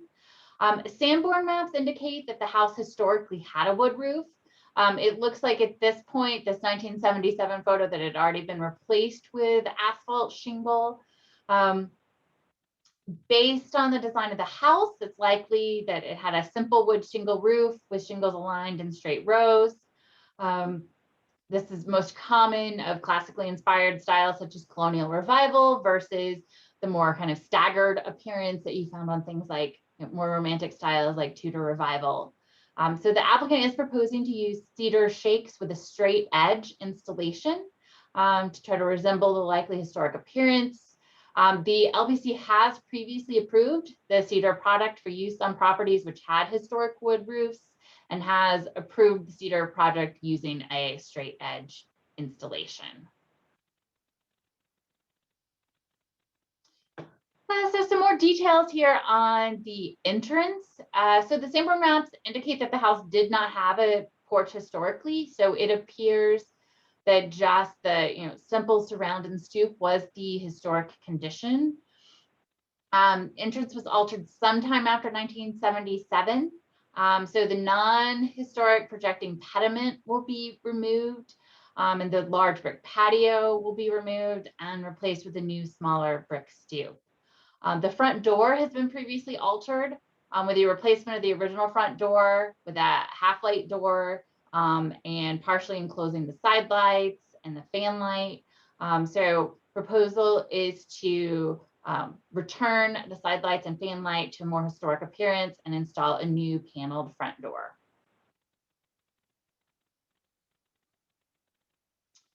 Okay, so on to the other sides of the house. So here is the north elevation. So you can see here the garage addition will be located at the rear of the lot. It's 1 story, subordinate to the historic structure, and will be constructed of brick matching the original structure. There's also some fenestration changes. So on the first floor, 2 small square casements will be replaced with a single sash window, and a new sash window will be added towards the rear. On the second floor, a single window will be converted to a paired window. And then 2 window wells will be added. Oh, I think I had that reversed. They're going to convert a paired window to a single window. Sorry, okay. But yes, then 2 window wells will be added towards the rear as well. Then the opposite side. So you can see here on the first floor, they'll add a door and window towards the rear. On the second floor, they're going to remove the paired Juliet balconies and replace them with a single window and add a new window opening with a sash window. And they're going to make some alterations to an existing window well. And then finally, the rear elevation. So on the first floor, they're going to replace a door with a window and remove a bay on the non-historic addition and replace it with a single window. On the second floor, remove a window and replace 2 paired windows with single windows. So staff is recommending approval. Primary entrance will be returned to a more historic appearance. Alterations to fenestration will not be readily visible and will be primarily on the non-historic addition. New attached garage will be located at the rear and fit with district patterns. Thanks, Abby. Are there any questions for staff?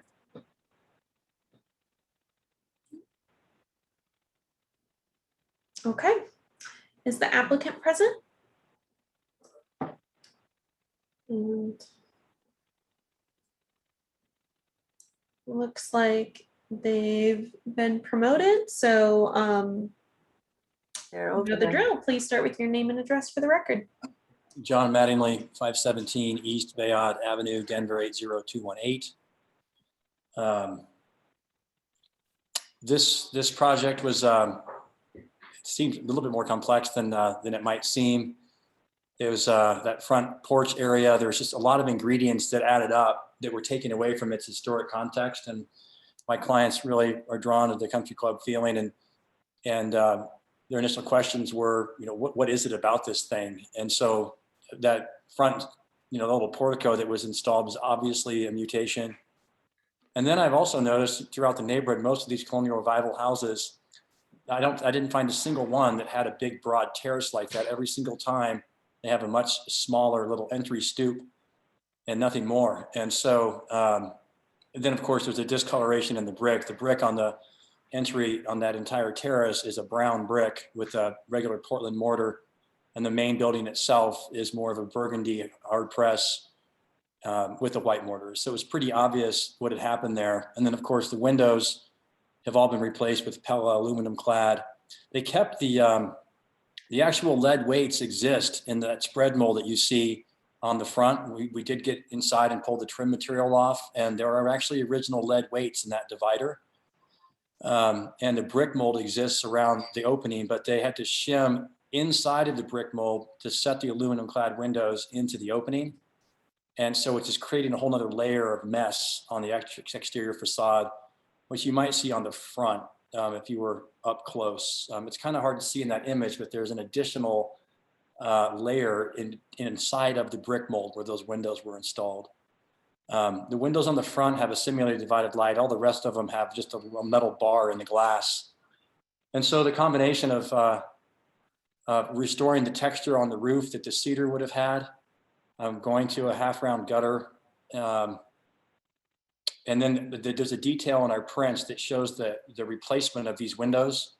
We're actually proposing to remove, we have to take the brick mold away to then put the windows inside of that. It actually have to be we want to eliminate the extra layer that was there that shows that those windows were not original. And so in so doing, instead of putting them inside of the original brick mold with another brick mold, I've got to temporarily remove that brick mold and buck them out with a 2x4, install the windows, and then go back around it with the brick mold. And so it'll eliminate that fussy layer that's making them obviously new.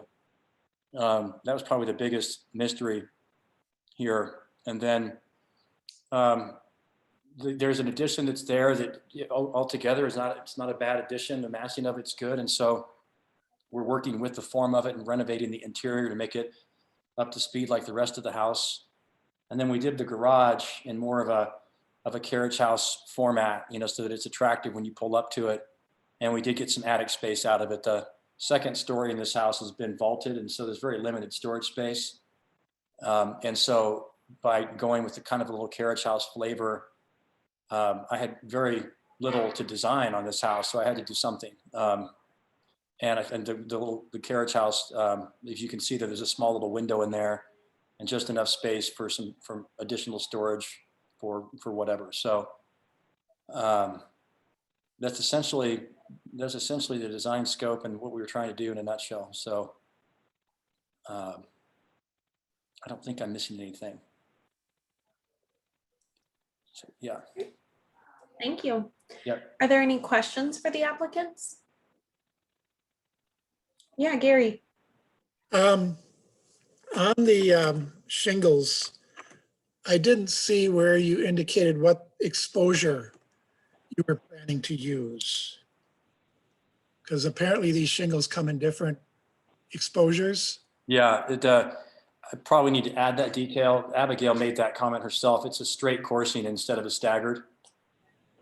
But how much of the shingles exposed? Because typically the wood shingles that would have been on this roof historically would have had a 5 or 5.5 inch exposure. And, yeah, the cedar product, I believe, is a 6-inch exposure. And also, Gary, that cedar product is a deck set material like the real cedar, so it doesn't get built up on a batten. And so right. the edge profile is very much the same installation as the cedar itself. And so it's a pretty nice replication, I think. One of the few synthetic products that I really like. Okay, and then the other question I have is there's a photograph of the alley that shows a utility pole. I think drawings shows the utility pole. I'm wondering where that falls with the on the garage addition or the new garage. It's pretty much right in the middle of that third bay, or right. So it's going to. We'll have to move that. Okay.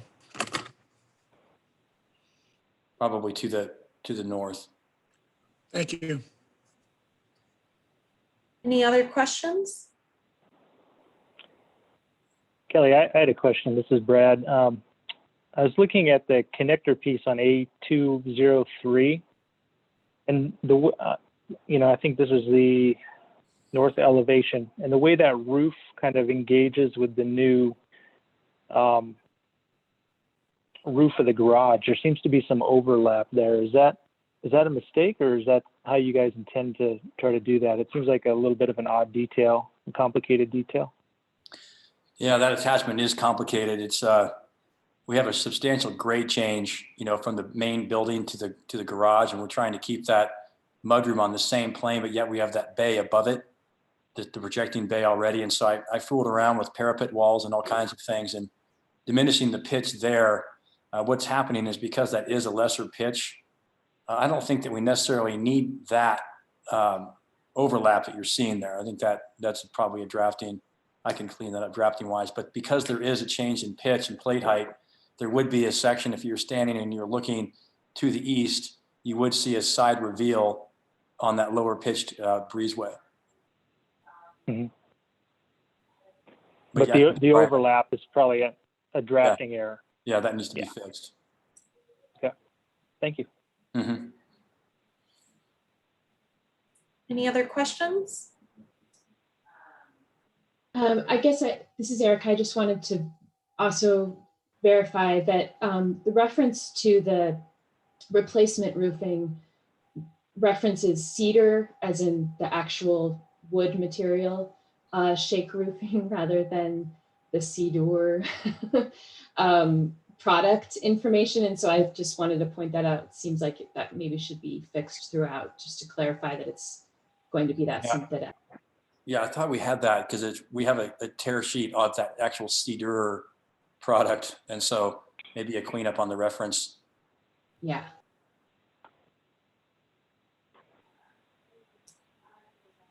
All right, thank you for your time. Thank you. Are there any public comments on this project? Sorry, my bad. No, I don't see any hands raised. Okay. Quiet public today. All right, we'll move into deliberation.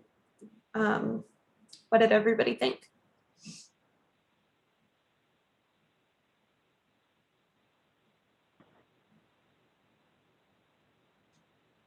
Gary, No, let's this is start Brad. Oh, Brad, go for it. I mean, I think this project does a good job of meeting the guidelines. So I think that the restoration of the front porch element is really successful. I think the window replacement and the few areas where things are changed, I think they're all on the side elevations, and I think they have minimal impact. So I don't see any issues there, and I think the way the garage is rotated, well, it's not really rotated, but taking the access off the alley, I think that all seems to work really well. So all in all, I think that they do a good job of meeting the guidelines and bringing the right elements back on this house. Great. Thanks, Brad. Yeah, Gary. I tend to agree with what Brad said. I think the only concern I have is with the use of the synthetic cedar shingles. Not that they're synthetic, but they're actually intended to replicate shakes. And this roof was originally a shingle roof, and the literature says it's a 3/4 inch butt. And these shingles, the original shingles, would have been a much narrower sight line, about half of that. And I like the idea that they're not staggering the butts and so forth, but if the intent is to replicate what was there historically, I'm not so sure that this synthetic shingle or shake does that very successfully. It needs to, they need to be careful about the exposure, that a 5 or 5.5 inch exposure was original, and the original butt depth was approximately 4/10 of an inch rather than 3/4 of an inch. And so I just want to know what the rest of the commissioners think about that effort to kind of evoke a historic appearance that really isn't that historic.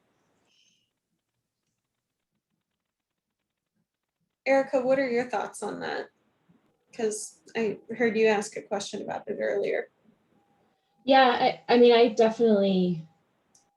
I understand Gary's concerns, and there is a big difference between the sawn shingles versus the shakes, all of which Gary pointed out, and that the asphalt shingles might just be what should remain. I don't know. I don't know if I feel super strongly about it, but I don't disagree that I think Gary's right that it's maybe trying to do something that isn't necessary and maybe actually doesn't help.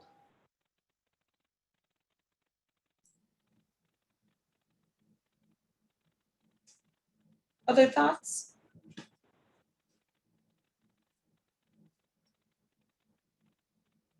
Julie, I saw you shaking your head. I'm busted. You know, we're not supposed to encourage a false sense of history. And in that spirit, I tend to agree with Gary. I can be convinced either way, but I think Gary and Erica have legitimate points. You know, if I'm not against an artificial shingle, it's the change in appearance that's an issue. So if there was another product that was closer in appearance to wood shingles, I'd be for that. However, if there isn't a product that is more closer in appearance to wood shingles, then I think an asphalt shingle roof would be more appropriate. So does everyone else agree with that statement? Aaron, Ann, Brad? Any other comments about the roof? No? I don't have strong opinions on it myself. I would agree with Gary with your concerns. I also don't think asphalt shingles look incredibly like the historic material, so I guess I don't know. I don't feel too strongly, but I would support what you're suggesting, Gary, that if they wanted to use a synthetic material that looked closer like wood shingles rather than shake, then that could be appropriate.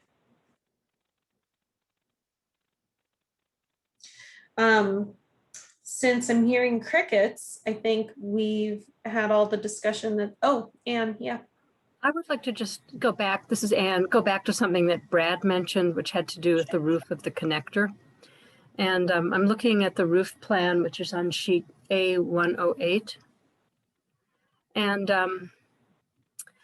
there's definitely something going on with that connector. And since it is a connector, I have a friendly suggestion that maybe the applicant might want to think about doing something much more simple or even flat, because there seems to be some kind of overlap both in the elevation and also in the plan, which maybe is not necessary. So I just think there might be a easier resolution to that piece of the roof.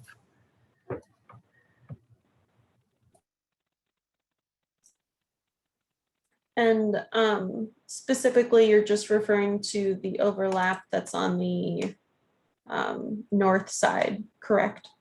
Correct. Okay. I'm just thinking that a flat roof, I mean, it is a connector, which I think is totally the right way to go. And I think everything is in the right location. But because it's a connector, it doesn't necessarily have to have the same kind of complicated sloping roof. It could just be a flat roof and would be equally effective to be an element which is a connector. So that's just a friendly suggestion. So, and I think that's valid. I'm just wondering if it's a friendly suggestion or if it's a condition that we need to make, because that I think that changes the massing enough that, you know, are we saying that's an option or is that the way?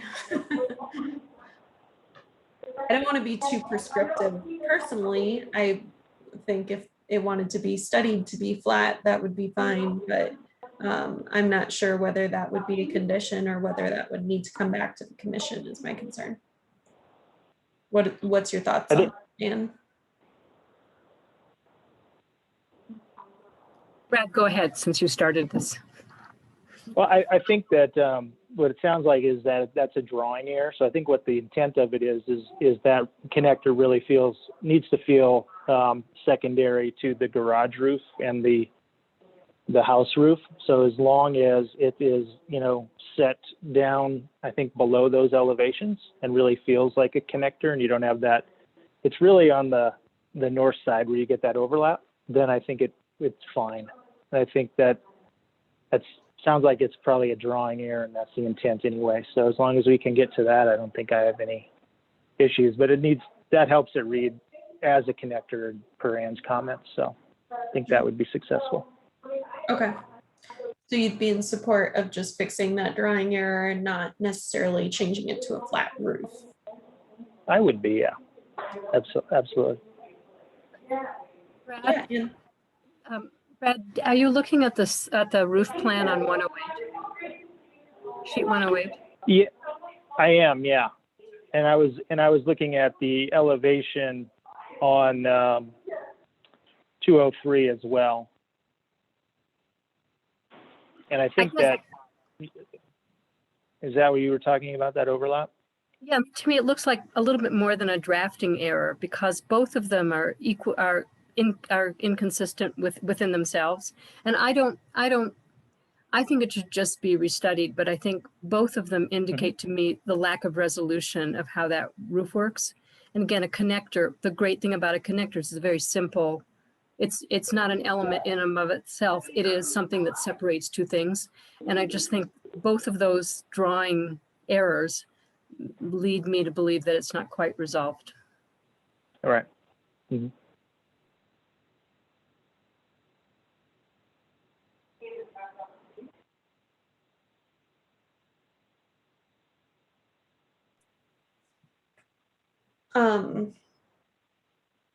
Okay, my concern is again whether we need to make this a condition to fix a drawing error or whether it's restudying the form, because that may warrant returning to the commission.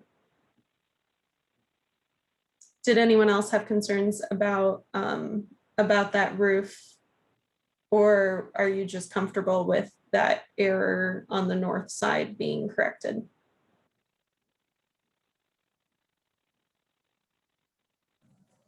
Madam Chair, I'm comfortable with the correction.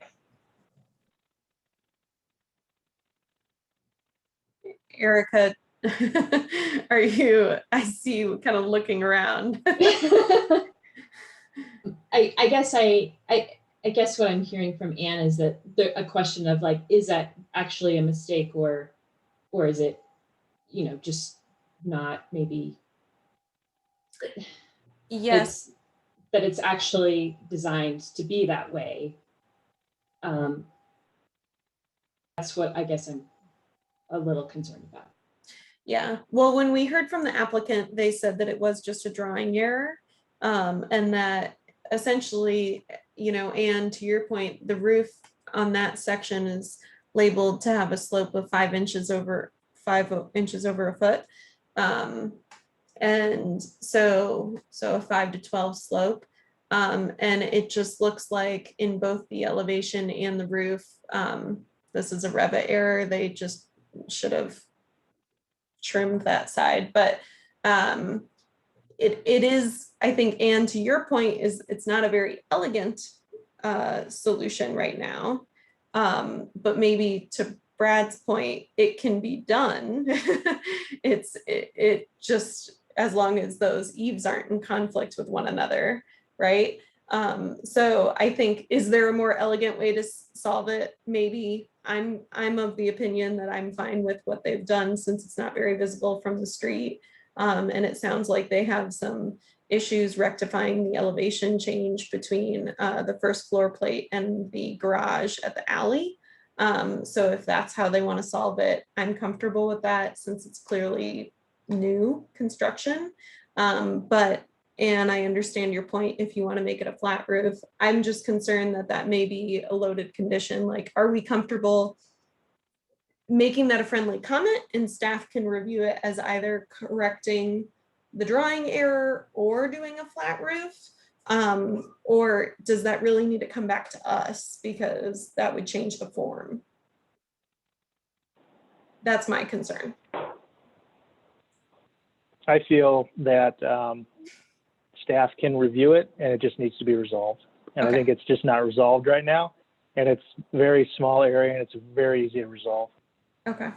And I see Ann shaking her head. Okay. So if everybody else is good with that, then Abby can go ahead and review it when the applicant resolves that issue. Okay, any other discussion? And if not, would someone like to make a motion? I can make the motion. Thanks, Ann. Okay. I just want to say, however, it's been a tough day for postmodernism today. Speaking of, I couldn't resist saying that, speaking of the front portico, but I think it's a great project. So here we go. Madam Chair, I move to approve application number 2021-COA-089 for the alterations and addition at 135 Franklin as per Country Club Design Guidelines B3, B4, B7, Design Guidelines 2.14, 2.20, 2.21, 2.25, 2.36, 2.38, 3.1, 3.2, 3.4, 3.7, 4.18, 4.19, 5.3, and 5.9, character defining features for the Country Club Historic District, presented testimonies, submitted documentation, and information provided in the staff report. Thanks, Ann. Do we have a second? I'll second. Thank you, Erin. All right. I'll call for the vote. Brad? Aye. Erin?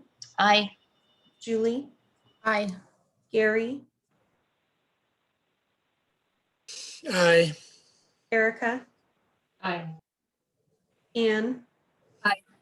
Kelly? Aye.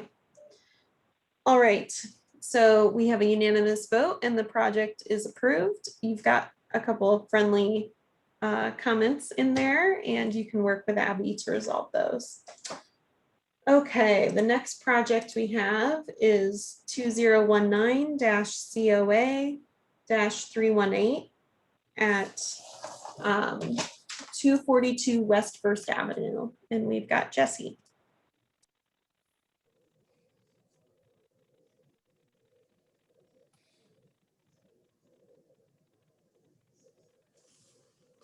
Mute difficulties.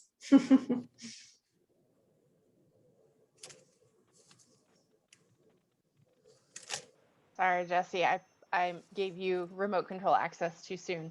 I think you can hover over your name maybe, or your picture. That should do it. We can't hear you. It says you're not muted, but.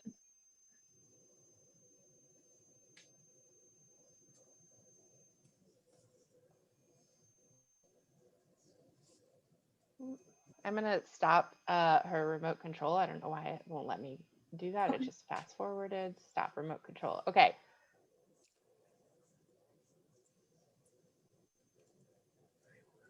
Is that better, Jesse?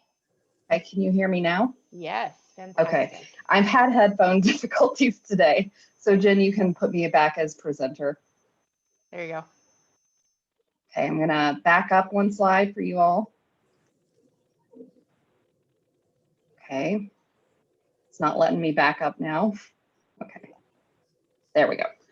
Okay, so this is 242 West First Avenue. It was constructed in 1892 and is a contributing dwelling located at the corner of West First Avenue and Cherokee Street in the Baker Neighborhood Historic District. The applicant was approved by the commission on September 17th, 2019 to replace 5 historic windows and 6 non-historic windows with aluminum clad wood windows. The applicant installed aluminum clad wood windows to meet the commission's approval. However, rather than replacing the frame and sash entirely, the applicant installed aluminum clad coil wrap around the existing window frames and trim. The applicant is requesting approval of this coil wrap as installed.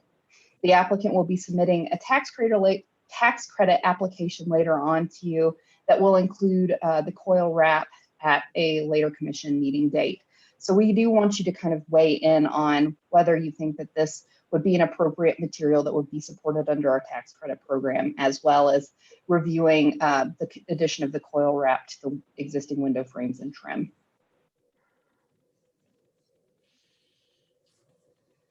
So pictured here is the site plan showing the location of the windows that were approved for replacement by the commission. The applicant added the coil wrap trim to all of the windows except for, it appears, window number 1, but I will let the applicant clarify whether it was all 11 windows that received the coil wrap or just 10 of those windows. So here's the north elevation of the house. And as I stated previously, it looks like window 1 was not included in that coil wrap. We'll need a clarification from the applicant as to whether or not the coil wrap was added to that window on the main floor. But we do have 2 windows, window 2 and 3, that the applicant did provide detailed photographs of, which I'll get to later on in the slide. So here's the east elevation. On this elevation, windows 4 and 6 were replaced, and I believe the coil wrap was added to those windows.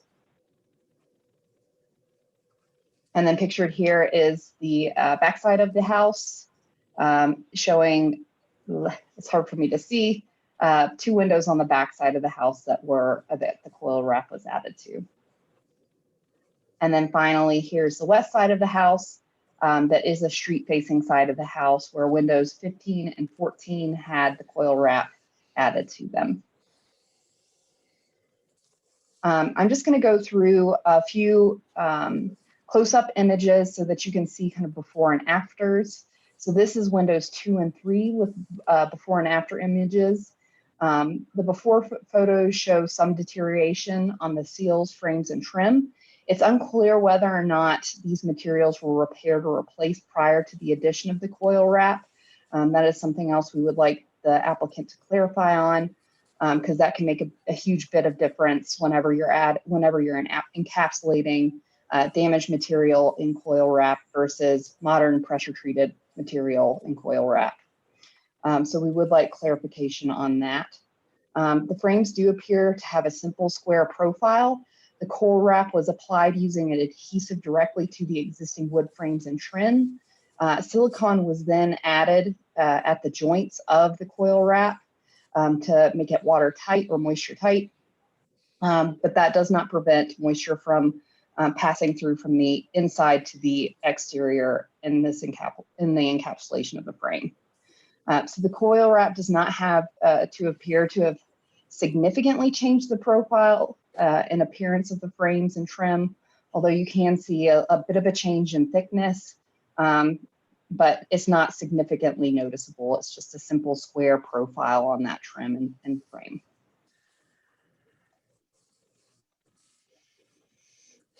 So pictured here is window 5. Again, the sill, frame, and trim show signs of deterioration, and it's not clear if this was repaired or replaced prior to the encapsulation with the coil wrap. There are additional photos of these windows in your application, so if you need additional details on what these windows look like before and after the coil wrap was added, I would direct you to your applications. Here's close-up of 6 and 7.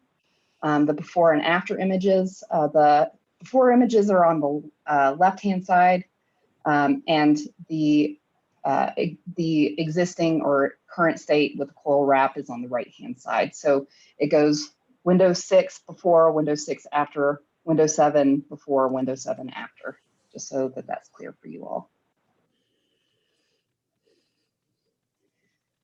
And then pictured here is window 9 and 10. We do have exterior shots of these, full exterior shots, so you can see the level of deterioration that was on those existing frames and trims.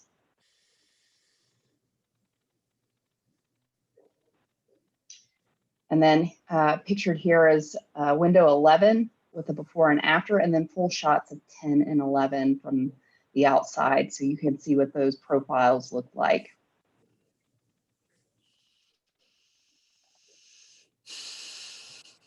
And then finally pictured here is, oh, excuse me, not finally.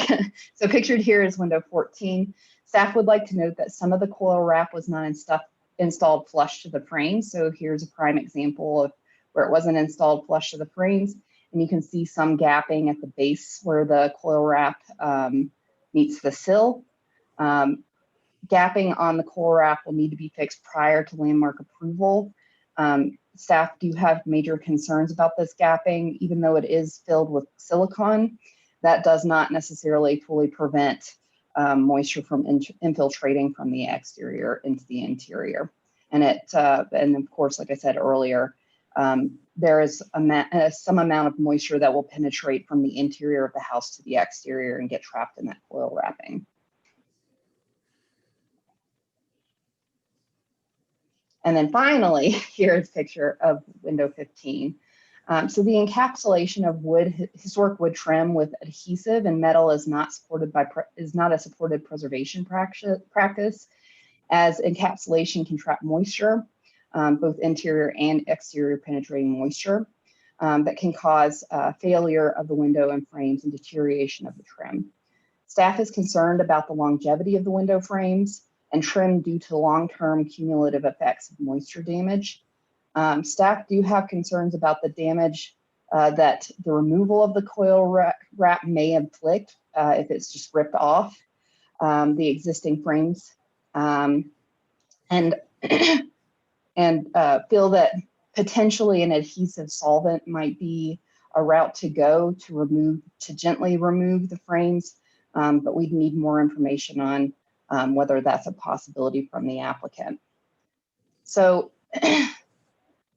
staff feel that if there is no gentle way of removing it by a solvent, that it may be the least passive resistance to leave the trim intact, the coil wrap intact, excuse me, so that as it is potentially the least invasive way of doing it, even though there is not a supported preservation practice.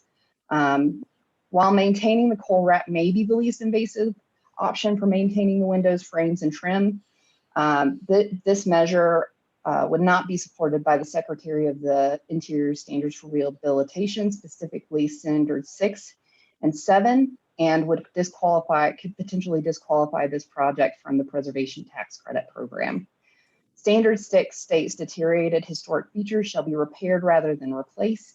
Where the severity of deterioration requires replacement of a distinctive feature, the new feature shall match the old in design, color, texture, and other visual qualities, and where possible, materials. Standard 7 states chemical or physical treatment such as sandblasting that cause damage to the historic material shall not be used. Surface cleaning of structures, if appropriate, shall be undertaken using the gentlest means possible. And I know this references specifically sandblasting, but staff felt that the addition of a metal coil wrap encapsulating the existing wood frame could damage the overall material. So that's why we were applying that standard there. And then, sorry, I lost my place. So staff requests that while the commission is evaluating this design review application, may also consider whether or not the coil wrap meets these standards and whether this treatment precludes the project from obtaining tax credit. This is just a way of us letting the applicant know, what the commission's initial thoughts are on the tax credit moving forward, but also providing them feedback on the coil wrap that's in front of you now and whether the commission would be supportive of it at our level. So staff is recommending conditional approval of this application with the condition that the coil wrap be removed by the most gentlest means possible, citing guideline 2.5 and 2.19. Thanks, Jesse. I'm gonna kick off our questions because I do have a question for you. So why are we listing this as conditional approval? Wouldn't it just be a denial? If we're not, Kelly, I can't hear you. Can the rest of you hear me? Yes.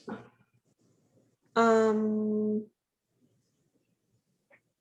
someone else talk to see if Jesse can hear you? Jesse, can you hear me? Hey, Jesse. Can you? Okay. Can you hear me now? Phones are just out to get me today. So I've just removed them entirely. Can you hear me now? Yes. Okay, cool. Thank you. We were all testing to see if you could hear any of us. Sorry. No worries. So wouldn't this just be a denial instead of a conditional approval? I'm confused about that. Like, what are we? So staff's recommendation would be to remove it by the gentlest means possible, which could be a solvent. I feel like you could ask those questions of the applicant as whether or not that's an opportunity. But if you feel that, and also too, if a solvent can't be used, leaving it in place may be the only option, which would mean an approval. So instead of just offering up straight up denial, staff recommended approval with conditions, as there could potentially be a solvent that could be applied to remove it gently without damaging the existing frames and trim further. So am I understanding this correctly, that if we just deny it, they have to remove it, but we're not making a comment on how? So by conditionally approving it, it's the condition about making it the gentlest means. Correct. Okay. So it's a difference between ripping it off and potentially damaging the materials underneath, or using the most gentle means possible, which would be potentially a solvent in this case, or you could just vote to approve it as it is and just let it alone. Yeah, this one was, we had to pick something to recommend, and there were so many variables here, and we kind of we wanted to leave it to you all, so we'll let you all decide as we always do, but this could go in many different directions, and our recommendation was to remove it in a gentle way possible, and therefore the condition. And Adam, does that make sense to you from a, I don't know, from a legal perspective? Not really. If what this is a kind of a change in their approved 2019 application, and if we are not recommending that change to be done, I'm still confused how this would be an approval with conditions. It seems like we're saying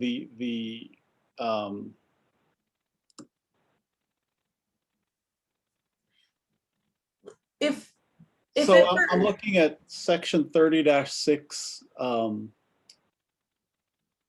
5 of the ordinance, and it says no substantial change shall be made to the work as presented in an application approved by the commission without resubmittal to the commission and approval of such changes in the same manner as the original application. So it seems like here there's a substantial change to that approved application. And so I'm struggling with an approval if staff is recommending the substantial change does not meet guidelines. So if we were to deny it, it's not that they can just rip it off, right? It's that they have to come back with a different proposal for us to approve. Is that, am I understanding that correctly? Or in 2019, did we approve, we thought they were installing new frames, right? No. No, well, it was just the window sashes. Okay, so we thought it was going to be existing wood frames, but new sashes that were aluminum clad. Correct. So that's okay. That's what I meant. Okay. Yeah, and Adam, just as a little bit of a caveat, Jen and I talked this over a lot because it is kind of a tricky project that we're dealing with here that we've not faced before. Our thoughts with, if you do denial and they choose to reverse it by just ripping it off, they can do that and still meet the approval because it was a material that was applied. And if they just remove it, then it may cause damage if they just rip it off. However, our thoughts were with doing an approval with conditions, we could kind of steer the way that it is removed so that it doesn't damage that material underneath. We can stipulate, you know, gentlest means possible so that damage isn't done to that material that's underneath. So again, I'm just legal counsel to the commission. I can't make a decision for them. I'm just raising some concerns for the commission on what actually is being, what kind of decision is to be made here. And if the commission has any other questions, please feel free to ask those. I guess my only other question about this is, since essentially it's a violation, right, that they've added this, for them to remove it, don't they have to repair it? You know what I mean? Like, wouldn't it be in their best interest to remove it by the gentlest means possible, because just removing it could damage it? You know what I mean? Like, it's a violation, so they still have to repair it in order to meet our. Well, there's a lot of options. So they could remove it gently, using the most gentle means possible, and restore the wood beneath. They could potentially just remove it, rip it out, and put in new wood sash that match, or frames that match the original. They could retain the existing if you guys approve it as is. I think those are the three options, right? Yeah, those are the three options that we had discussed. And it's kind of, you know, like if they can do a solvent or a gentle, some other gentle method of removal, then do that. If they have no other choice but to rip it out, it may cause damage. So that's something that needs to be discussed. If they don't have any other option to remove it gently, then maybe the best path forward would to just be leave it in place. Which is not something that we would typically be supportive of. As I said, it's not a supported preservation practice. However, it may be the lesser of two evils. Okay. So I have a question though. So this is a tax credit project? Future tax, the applicant would like to get the commission to weigh in on it. Well, but if what they've done is contrary to the Secretary of the Interior's, I mean, what's the likelihood that this would be approved as a tax credit project? That's where the commission has to provide them with feedback. Let's talk about this more in deliberation. Yeah. I think we want to hear from the applicant. And if we have more questions, we can ask you guys then, right? The big difference is that our design guidelines are based on the standards, but don't always follow the standards. So there's two different things to consider here. Definitely. And did you have another? Because the staff, I mean, because the whole issue of the tax credits, I don't believe, and maybe I'm wrong, is that actually listed in the staff report? The tax credit issue? Yes, I did put it in a paragraph where we would, a couple of paragraphs actually, just letting you know that they're going to request a tax credit in the future and that we're requesting that the commission weigh in on that. Because to me, that just is a different, it's a completely different kettle of fish. And I think maybe Julie was going in this direction is, first of all, we have a violation and I understand there are lots of things involved in the violation, but in addition to the only reason that we're really talking about the violation is that to give them direction about a tax credit. And there just seems to be something completely contrary about that. That I don't understand why those two things are connected to each other. So we still review it even if they weren't coming for tax credits because of the violation. It's just they want us to weigh in on, since they're going to retroactively submit for tax credits, we should weigh in on that too. But how could you do that? I mean, if the whole thing falls apart and they have to replace all of the windows, would we be recommending a tax credit for somebody who made a violation, did something we didn't violated what we actually asked them to do. And then I just don't That's see not how. what, yeah, Yeah. that's not what we're asking. We're asking for you all to weigh in on whether the existing coil wrap, if you find it okay for design review, is it also okay for the tax credit?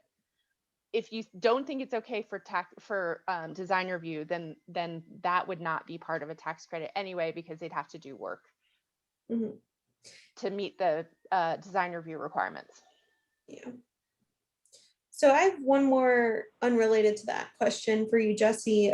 You had mentioned that there were a few windows you wanted clarification on, and one was window 1, whether they had added coil wrap there. Were there any other windows? I just wanted to make note. So whenever I went through the application, it appeared that they had only showed detailed photos of 10 of the windows, and you guys had approved previously the replacement of 11 windows. And it looks like they left off window 1 out of the details. And I just want to confirm that that window never had the coil wrap added, or did have the coil wrap added, so that we can have that documentation in our application packet. So that's the only one that we needed clarification on. Correct. Okay, gotcha. Any other questions for Jesse before the applicant presents? All right, can we promote the applicant? And when you're ready, go ahead and unmute yourself, and please start with your name and address for the record. You have up to 10 minutes. You should already be. His No, hand is raised, so he's in a different place. Gotcha. Okay. And for the caller, who's also one of the applicants, I have you can unmute yourself whenever you're ready as well. I'm here. Great. You have up to 10 minutes. Please start with your name and address for the record. Hi, can you hear me okay? Great. Hi, my name is Tristan Sanders. I'm the applicant and also the homeowner at 242 West First Avenue in Denver. I'm sorry, Tristan, it's a little faint. Let me switch microphones 1 second. And that got a little better as you got closer to the computer. So I don't know, that might have resolved it. There we go. This might be better. Can you hear me? It's great. Okay. So my name is Tristan Sanders. I am the applicant and homeowner at 242 West First Avenue. I did put this application together myself back in 2019, conversed with staff for about a year and a half about this project before submitting, tried diligently to submit what I thought was a good application. I want to start first by talking a little bit about the home. We bought the home 2.5 years ago. We knew that it was in a historic district. We knew that we were inheriting a lot of work and a lot of applications with the city, et cetera. We were comfortable with that, and still happy to move forward with the purchase of the house and to restore many of the items. We have put over $80,000 worth of work into the house, most of it internal, asbestos, electrical, plumbing, et cetera. The list is quite long. And this window project was the last one, and we were excited to do it because the existing windows were either historic or not historic and replaced with, pardon my French, what I would consider crap. You could see through many of the frames. There was dirt on the sills. It was just freezing in the winter, hot in the summer, pretty terrible situation. When we submitted the original application, we went back and forth a lot about the coil wrapping on the outside of the windows. And I'm afraid we are here today because of a big misunderstanding that I thought we were submitting an application that included the coil wrapping on the trim. And that was not a part of our original application. The trim and what was done there was actually not included at all and not talked about in the original application, even though I thought it was. As I move into the windows, I guess I'll address some things I heard first. So window number 1 in the drawings that you saw, we actually never replaced. That is a single pane piece of glass. It's on our main floor. It's underneath our patio. We ended up not replacing it. We thought we might want to replace it with a double hung window, but we ended up not doing it, mostly for cost purposes, but also just because it wasn't necessary. We also, in doing the historic assessment of the windows and whether they could be replaced or refinished, et cetera, it was recommended to us that they could potentially be replaced. However, that many of these trim pieces actually went into the structure of the brick of the house. And so replacement gets very difficult. I don't know what that looks like.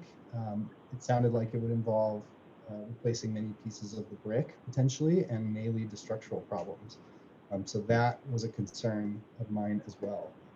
We also read pretty meticulously the guidelines and tried to meet them. As I said, we paid extra to color match the salmon color that you see in the coil wrapping and in the green, so that they were exactly what was there previously. We also want to note that the existing trim, varied in its degree of weathering, whether it was on the west side of the house versus the east side of the house versus the south or north. And so we had varying degrees of, stability, I guess you could say. And in talking with our installer, this really is what's recommended from Pella. It's what's recommended from our installer, and it's what, I gather is the right approach going forward for this type of window application. I also want to state that, I know it was noted that we did not alter the profile or appearance of the trim. That trim, that coil wrapping, is what's called back-cocked directly to the existing trim. So it's an S-cock shape that's pressed on there so that it is completely flush to the trim that is there. So any modification to the profile is simply the addition of whatever that trim is. So it should be very minimal, and I hope we provided enough documentation to that effect. As far as the tax credit stuff, so what I'm coming here today with the hopes of doing is getting approval for what's there, mostly because when I talk to my installer, removing this is going to be a nightmare. You're going to need lots of solvents, you're going to need some other stuff. It may damage this wood that's already fairly damaged. In talking with some of the historic preservation folks, even when they were here the first time, it sounded like replacement was not a particularly viable option unless you were considering replacing the brick around the structure. It didn't seem like there was a good way forward in shoring up these existing trims. And now that this coil wrapping is on there, I'm hearing from my installer that would not work, removing those. I also want to note in the Secretary of the Interior's guidelines, and I appreciate that Jesse put it right in the report, Section 6, it says very explicitly that where possible, the materials need to be matched. And so I was proceeding with this under the guise of it was not necessarily possible to actually replace these without considering structure of the brick, which was not something that I was able or interested to go into. And so it didn't feel possible to me.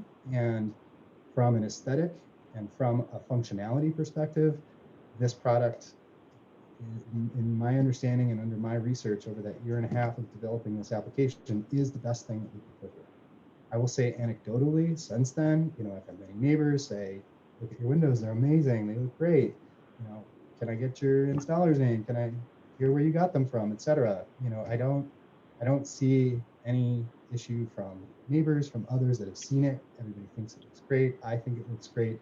The other thing I will note, I did go out on Sunday night. We have some windows that we have not replaced that are historic, and then we have some of these that actually sit side by side. I was not able to upload a photo. However, I can tell you the snow builds up on that wood porous frame, and I could see that trim is getting wet, and I have concerns about our other windows that we haven't replaced now because I can tell that there's moisture getting in there.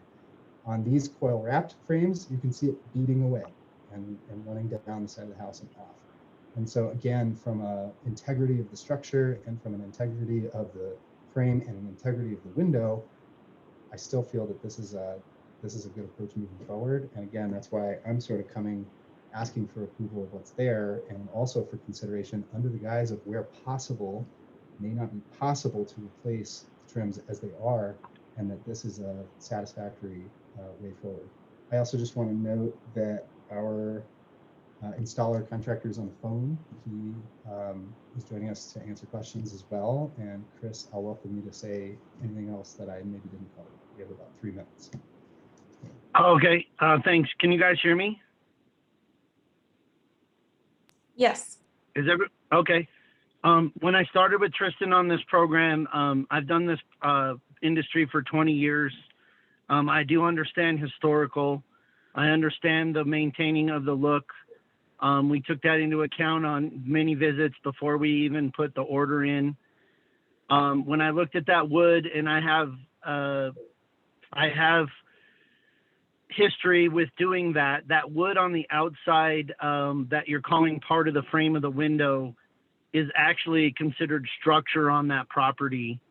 And the way those homes were built in the 1800s. So that wood is structurally holding integrity in the wall. And I've been through where the customer wanted that replaced, and it turned into a hornet's nest of huge proportions of brick falling down, just trying to get that wood out because it's embedded in the mortar. So the best thing we thought to do to maintain that with our design situation was to put in the clad window with the salmon color to keep the two color approach of the house, because that had the two colors currently on the home, to maintain that integrity and that look. And then when we coil wrap that, now I will say there are ways to coil wrap that will be not very good. That is cheap little finish nails every so often into 120-year-old wood. That won't hold very well. So my installer, who has installed as long as I've been in the industry, chose to put it in with the back caulking, which integrity wise and ability to keep moisture out is the best way. To try and remove that gently is kind of a crazy term in my opinion, just because gently will not be the way it comes off. It will mar that wood. And if we have to take that exterior jam wood out, that is part of the structure of the property. But we took every effort we could to make sure that integrity of that home, the curb appeal, the historic appeal of that home was maintained. I even wanted to put grids in one of the front windows upstairs, but they had already changed it out with one of the cheaper windows that were in there. But the grids at the top, the lines at the grids at the top, and that was declined by the commission because it wasn't there now, but we were pretty sure it was there originally. So we even took great pains at even trying to add that, but we took that out because it wasn't allowed. So, I mean, there was a lot of effort put into this. This was not a shotgun approach. And I do believe the curb appeal of that home I just think historically it will be there and it will stay there for a long time. So I appreciate your time. Thank you. All right.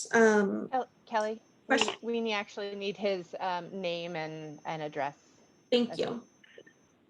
Oh, I'm Chris Kale with Leading Edge Renovation. My company's address is 11757 West Ken Carl Avenue in Littleton, Colorado, 80127. Thank you. You bet. Okay. Questions for the applicants? I'll go ahead. This is Brad. Oh, go for it, Brad. Yeah, I was just going to ask, any of the wood that was coil wrapped, was there any pieces that had to be replaced because they were too deteriorated for the coil wrap to actually adhere to, or was it all able to be used and then just wrapped? From my understanding, talking with Brandon, who is my installer out there, there was no wood deteriorated to the point that it was beyond being able to be structurally sound for the coil wrap. So we did not replace any of that wood. The wood has been weathered, but it was still structurally integrity. And how I determine that is pressing on the wood. And if it pushes back on me, or then it's got some integrity in it. If it's letting my thumb go into it and it's squishy, then of course it needs to be addressed.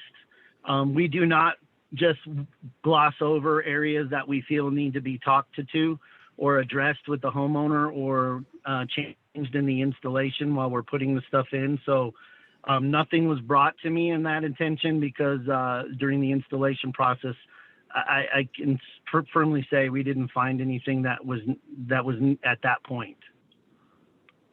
And Brad, I'll just say I was here. I was actually working from home the whole time while this was happening. I was here with the installers. I got to watch it all take place. There was no wood that needed to be replaced. It was all just back caulked right onto it.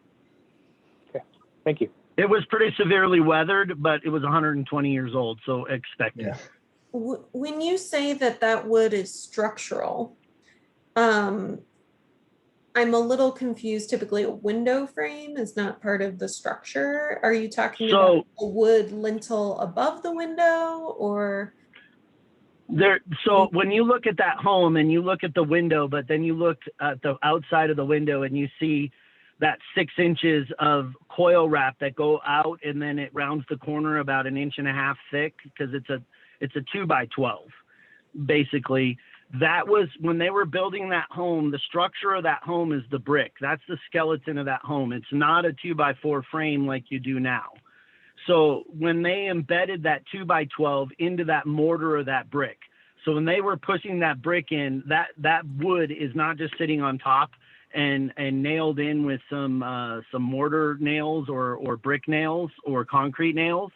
It is actually embedded in the mortar on the side of the brick that's grabbing that wood. So to get that wood out, if it needed to be replaced, you would have to, as gently as you can, and I say gently because that brick in that year, in that era, is very soft compared to current brick. You try to get that out and you start putting any kind of pressure on that brick and that brick starts cracking and that mortar starts giving way. So that wood around that jamb, and then the internal inside of that 2x12 is the actual wood frame of the window that we left that in and put a framed window inside of that with the salmon. So where you see the salmon is actually a framed Pella window inside of that jamb. And then the coil comes up to that wood or to that, the green comes up to the salmon. So we encapsulated that whole system to keep the water and moisture out and keep it from being damaged by any more water. So if you try to pull out that 2x12, it would be a nightmare of huge proportions trying to get that wood out. And that's the reason why we checked the wood, but it structurally was fine to keep it. Usually you find on that wood, that 2x12 on the bottom of the wood, we call that the sill plate down there, is usually that's the most weathered part of it. And that will show the first deterioration of going to sawdust and being having a lot of give in it when you push on it. So that is all embedded in that mortar. If you try to get that out, you're in for a nice little, it's not fun. Let's just say that. Any other questions for the applicants? Yeah, Gary. What adhesive was used to apply the metal to the wood? We typically will use a silicone in a multiple, squiggly line type design to back caulk it onto that wood. So, and I've been looking up solvents, and I mean, if I take a solvent to that area, I'm going to hit the solvent's going to hit that. I mean, as much as I try to be careful as all I can, the solvent could even take the paint and stuff off the salmon part, which is the actual window frame. It could get real nasty and real dirty, it just could be real nasty. And then trying to paint over that. Once you have solvent embedded in the wood, there's no guarantee that it's going to accept paint after that either. Because to scrub that off is going to be a work in itself to try and get that off. And that's why we went that way rather than putting in the little nails. So what they can do sometimes is they take these little finish nail heads that are like the color of the cladding, and you nail them in every 8 to 12, 10, 12 inches. And you nail them around the edges and nail them in the, the area along the field, which is that 8-inch portion going back to the window.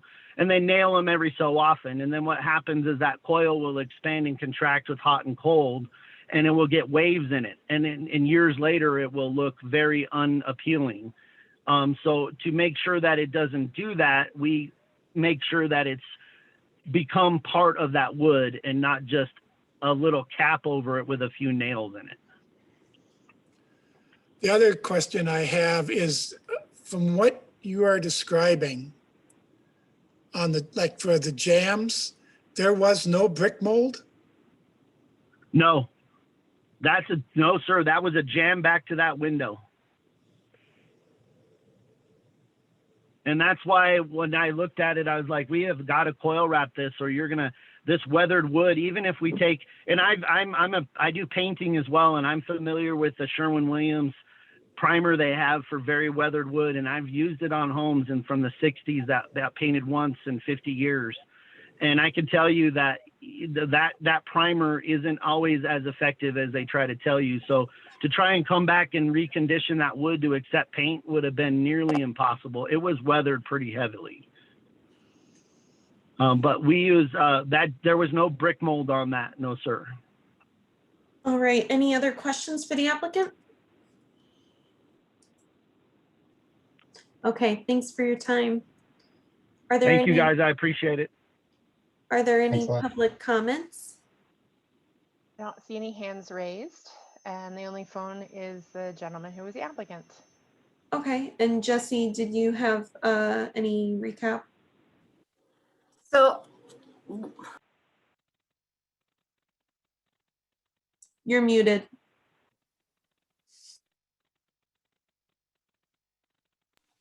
okay, there we go. I am struggling with this mute button today. So I just wanted to go over two things. So the window supports is not the actual frame itself. The brick is the actual, and the jack arch above the window would be what holds that opening up and open. The frame may add some support, but it's not going to be major support where if they remove those frames that the whole window opening would crumble off. Typically, whenever they install those frames, they may have put a wood shim that was mortared into the joint, so then you could nail the frame to the shim instead of nailing it to the brick or into the mortar, which is usually soft on those historic buildings. So I did want to make that clarification on how these window frames were typically installed or how they function. And then my second comment is, again, that staff is really concerned that, even though they've caulked up the exterior and say that there's not going to be any moisture infiltration from the exterior, windows on historic homes especially have moisture that penetrates from the interior to the exterior. And if you have encapsulated it with a metal material, it can cause moisture to be trapped in there and cause further deterioration of that frame. It may be a slow deterioration, but my concern is that if there's already initial deterioration on these frames and they've encapsulated, it may speed that process up. And that's where there's a difference between, if you're using modern pressure treated wood, it's less likely to succumb to that trapped moisture. But if it's historic window material and it's already starting to deteriorate or is severely weatherized as the installer stated, it can cause further issue and failure of those frames. Thanks, Jesse. Yeah, Anne. Ask Jesse a question. So the original approval, or the original conditional approval, am I correct that all of the windows were going to be replaced and that none of the existing material was expected to remain in place? I'm sort of reading off of the staff report. Is that correct? So the original approval was to replace the windows. It did not make mention of encapsulating the existing frames or altering the existing frames. They would have needed to get approval for that. So it's replacement of the sashes only, right? Correct. Frame. Okay. Let's move into deliberation. This is a tough one. So let's first talk about, let's table the whole Secretary of Interior's discussion. Let's first figure out what's the right approach to address this violation, and keeping in mind that removing what's already there could damage the existing, it will damage the existing materials, right? So what's better, to keep what's there, or because of the risk of further deterioration, is it better to remove it gently? And Gary, I'm dying to know what you're gonna say. Well, I have to say I'm really skeptical of the description of the original window installation. From what I heard described, I've never in my experience seen a window that didn't have brick mold, that had 2x12s associated with it. Now, maybe that was a exaggeration of the size of the sill, but what concerns me the most about this was the metal wrapping of the jambs and head.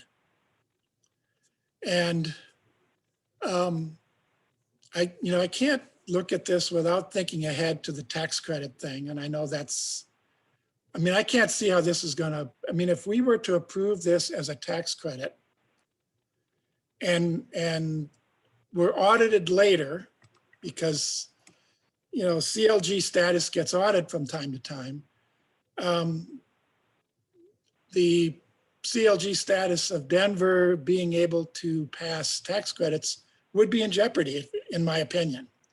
So I don't see how this installation can receive approval for tax credits. That being said, what do we do with what's there? It doesn't meet the standards. It doesn't meet the preservation briefs, which are not part of the standards, but support the standards.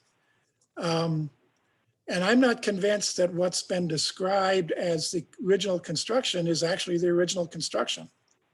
And it's kind of a mess now because the contractor was right. If you use silicone sealant, leaves a residue that will not accept paint ever again, nor will it even accept other adhesives. So it's messed up. So I'd like to know in some ways, what did the original application actually show regarding what was going to be done? Was it just a sash replacement and none of the original frames? Okay, Jesse can maybe answer that. So this was another issue we faced with this application. The photos that were included in this application that you're currently looking at are the same photos that were included in the initial application that went before the commission in 2019, minus the coil wrap. So these are the only photos that we have from the property owner of what those original frames looked like. And of course, during that initial meeting, the commission only discussed the replacement of the windows, not the window frames, and definitely not coil wrapping of those window frames.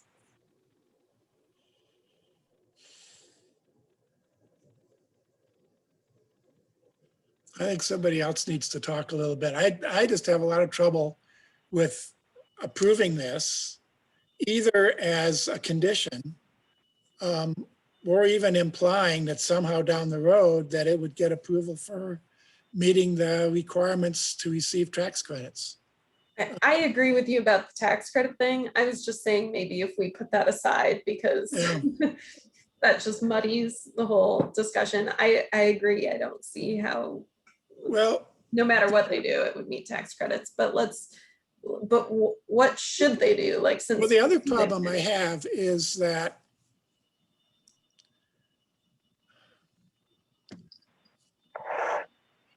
panning, panning sills I can accept under certain conditions, but not panning jambs and heads. And so I just see this as a slippery slope. If we somehow say, okay, it's a mess, the only thing we can do is let it be like it is, because it's better than trying to remove the panning and end up with even a bigger problem. It sort of opens the door to not doing a proper job in the first place because, well, the windows were too bad, we had to pan them. Now we're here to say, we couldn't do what we originally got approved to do, so we did this and we're asking for forgiveness. I just see that happening over and over again once we open the door to allowing wood frames to be panned. Because I think it's a bigger issue than that. I don't think that the project was probably investigated originally thoroughly enough to come up with the right approach for this particular building. So the original submittal was not comprehensive enough to allow for I'm trying to find the word, for the commission to actually say, yes, that's the right approach. We didn't have enough information to, it was we didn't have enough information to make it an intelligent determination of what was the right thing to do initially, which sometimes happens just based on seeing past applications that we see window details, but we don't see the window detail in situ. We don't actually see how it's installed in the wall. We have the manufacturer's details. And so that's kind of an application shortcoming. And in a case like this, you know, had the windows actually been built the way the contractor described them, which I can't quite imagine, you know, the commission might have made a different decision as to what was the appropriate preservation approach. So this is just a real challenge. I can't see approving it like it is because of the possibility of setting up a precedent for the lack of adequate investigation for future window rehabilitation. And it certainly, I don't think, meets the requirements for a tax credit application. So I want to hear what everybody else thinks, but first, Gary, so since you said you can't see approving it, I'm wondering, do you think, does that mean you think removing these via the gentlest means possible is the approach, kind of as staff had recommended? Or are you thinking the frames need to be replaced to replicate the original because it will be so damaging when they're removed? I guess what I'm saying is that what I would prefer is that we vote for a denial and then the applicant do a much more intensive investigation and demonstration of what's really there, using the services of someone who understands how these buildings were built. I mean, I don't think there was enough investigation as to describe what's there, or at least, you know, if the contractor is correctly describing it there, show a drawing so that we understand what he's talking about, so that we can determine whether or not what he did was the best he could under the circumstances. I'm just not convinced, based on what I've heard and what I've seen in the application, that this is the best that could be done under the circumstances. Okay, thanks. Jesse, what do you have to add to that? Yeah, Gary, I just had one question to ask. When you say investigation, you know, if they don't have previous photos of what those frames look like other than what's before you now, does that mean that they need to remove a portion of the coil wrap on some of these windows to show what that is? Or, you know, what does that investigation entail? They may have to do that. I mean, if they don't know, if they didn't already understand how this window is installed in the wall so that they can actually draw it, you know, jam sections, sill sections, head, then they may have to do some selective disassembly to determine how the window, what the original window was like, and how the work that they've already done was done, so that we have a clear picture of what is the existing condition. Can we hold on a second? We don't require that as part of the application in general, though, do we? I mean, no, I think, shouldn't we require, when a window replacement project is proposed, shouldn't we see details of what is proposed? Not just a manufacturer's windows details, but how does that window go in the wall? And so we do require them to fill out a window comparison sheet.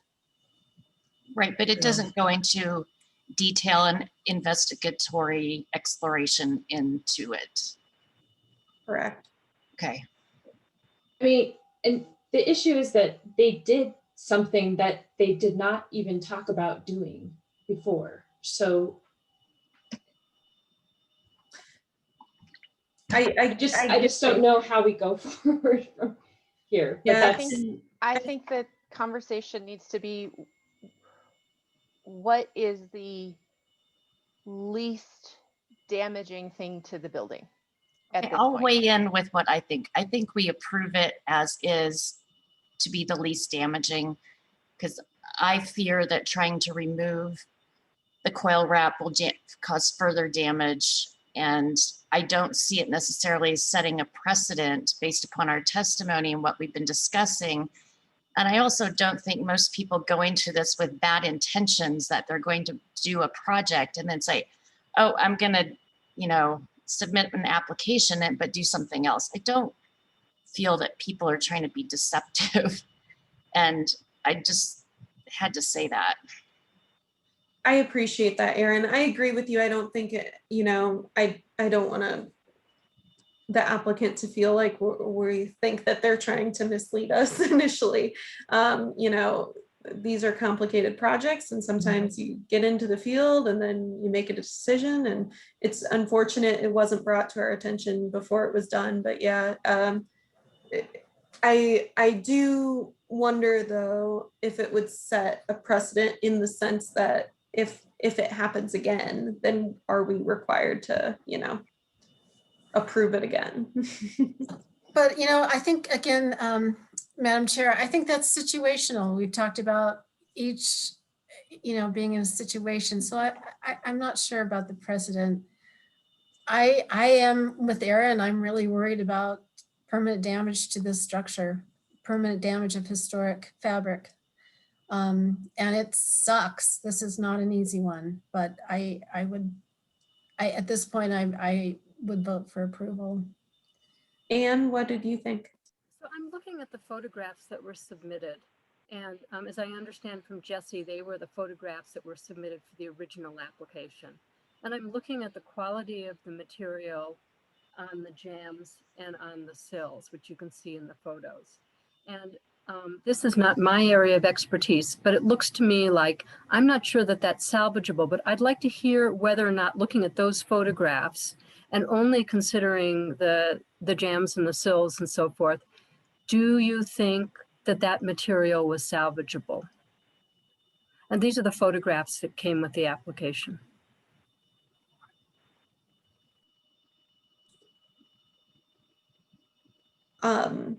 Yeah, I would ask Julie that question, and Erica, can you look at those photographs, and had you seen those photographs and studied only that part, what would you have recommended?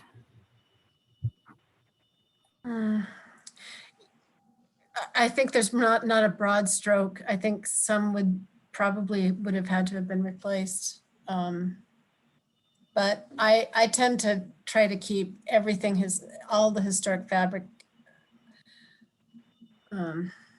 It's difficult to tell from the photos, but it looks to me like most of them would have been salvageable with some sort of, you know, removal of the failing paint and then possible treatment of the existing wood. Yeah. With, you know, recommended practices for that, for wood. So I understand the question, Anne, but at the same time, I'm not really sure what good it does us at this point, because of we're at a point where nothing is irreversible. I'm sorry, nothing is reversible. Right. So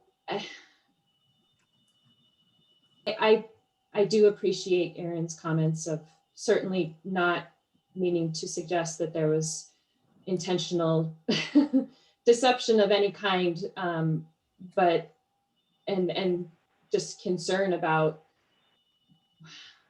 how we can help this particular building. I do worry about precedent at the same time. I just want to add, I wasn't implying that I thought that there was deception involved. What I was implying was that there was not enough of the right kind of knowledge available to deal with the situations that were discovered when this project was underway. And so the contractor did what he thought was best.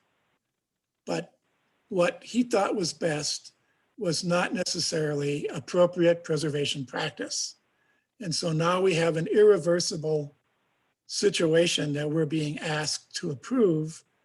And my concern is, in part, the precedent that this sets. Because every day I see on TV window replacement ads that really aren't concerned at all about what's the right thing to do in a historic building. And then the other concern I have is the tax credit thing, which I know is a separate issue, but it's there too. Now, as far as the precedent goes, I think we would likely all agree that if this had come to us as a proposal a year ago, we wouldn't have approved aluminum wrap. That we're approving it now is more to, I feel, prevent further damage, and I don't see that necessarily setting a precedent for approving coil wrap around windows. I mean, that seems clear to me. And I guess maybe, you know, if finding that, let's say, you know, scenario of we approve it as it is, but make it clear that this is not eligible for tax credits, that in itself is a cautionary tale enough for potential applicants down the road, perhaps.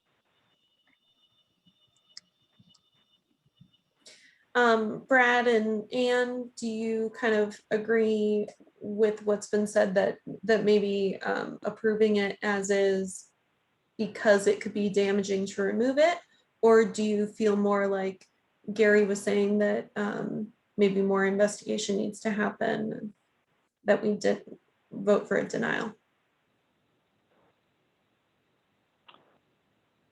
I feel that more investigation needs to happen. I think I was leaning towards denial personally, because I think there's a level of that detail, understanding how that coil wrap wraps in there. I mean, there's a lot of information we don't have about how this is conducted too. I mean, I understand it's glued, but it didn't follow the original approval. So, I mean, if I just look at it very clearly that way, to me, it's a denial, and then work through the best way to try to move forward with it. Anne, I see your head nodding. I agree with Brad. I think that they didn't follow, as with any violation, they did not follow the approval process. And someone who's been working with windows for this long knows that there's an approval process. And I think that there needs to be more investigation. Be fine with more investigation for sure.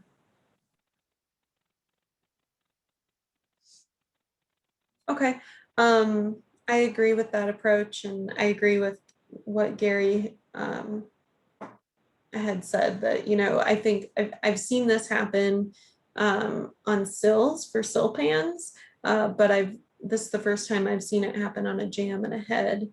And I do worry about what staff had mentioned with moisture getting trapped there.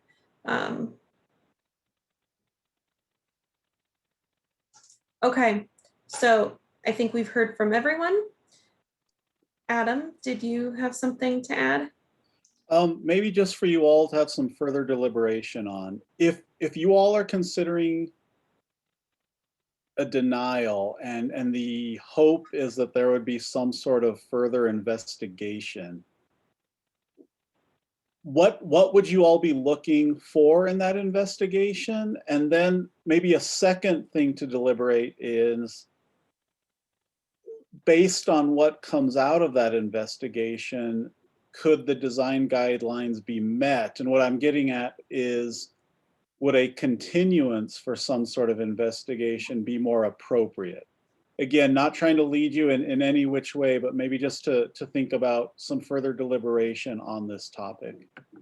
That's a good point. Thanks, Adam. I also, and again, before I jump off here, so I think step one here is obviously they have come to you with a proposal. And so I think step one is, do you all feel that proposal meets the guidelines? I'm getting a sense from the discussion that it is not, but there also is some language in your design guidelines around intent statements. And it says, intent statements establish the goals to be achieved through applying the guidelines for each topic, and may also be used to determine the appropriateness of alternative or innovative approaches. So in those cases where, you know, things do not meet the language of the guidelines, there is some sort of safety valve here where you all could look at intent statements and see if, even in the absence of guideline conformance, would this still be approvable based on intent statements? Again, not trying to sway you one way or the other, but maybe to think, is that further deliberation for you all to consider? And I'll stop now because I'm probably throwing out way too many questions for you all to ponder. Thanks, Adam. And Jesse, you had your hand up. Was there something you wanted to add to Adam's? Yes, so I just had one final question, and that is, do you have any recommendations, because I know that the property owner is concerned about that tax credit. Do you have any recommendations for reversal or some way to fix this that you can recommend to the applicant that they may be able to qualify for the tax credit? Or is there just no way forward with that at all? Jesse, is that tax credit for only the window work, or is it for other things? It's other things on the property as well. Because if they can't get the windows to work, they don't get the tax credits. Right. This can disqualify them. I just want to provide them with as much, because you guys are the experts, provide them with as many options and feedback as possible so that they have the best way moving forward. Great. Thanks. Gary, what were you had your hand up? Well, you know, if they were to submit, you know, details, head, jam, and sill details that are based on their knowledge of the existing construction and what they've done so far, then I would have a better understanding of whether or not what they've done is the best they can do, and then whether or not we can approve it. That still doesn't necessarily say that the tax credit isn't in jeopardy. But, you know, based on this submittal, which is just photographs, and based on my knowledge of typical window construction in a solid masonry wall, there's an inconsistency with what's been described and what I think I know. And if the applicant, whether they have to do an investigation or just use their own knowledge of what they've learned from doing this project, if they can draw, you know, head, jam, and sill details so that we can see what they've done, that would help us, that would help me decide whether or not this is eventually approvable or not. Now, I don't know if, you know, as Aaron said, do we require that? I don't think we do sometimes require investigations to justify the replacement of windows. And I'm not saying that they have to take a window apart. If they already know how this window is installed, both the original construction and what they've changed, and they can draw it, that would probably at least give me enough information to know whether or not what they've done is the best that can be done under the circumstances and whether it's approvable. But I must say, based on what I've seen from the before drawings, these windows were rehabable. But that's not really pertinent anymore.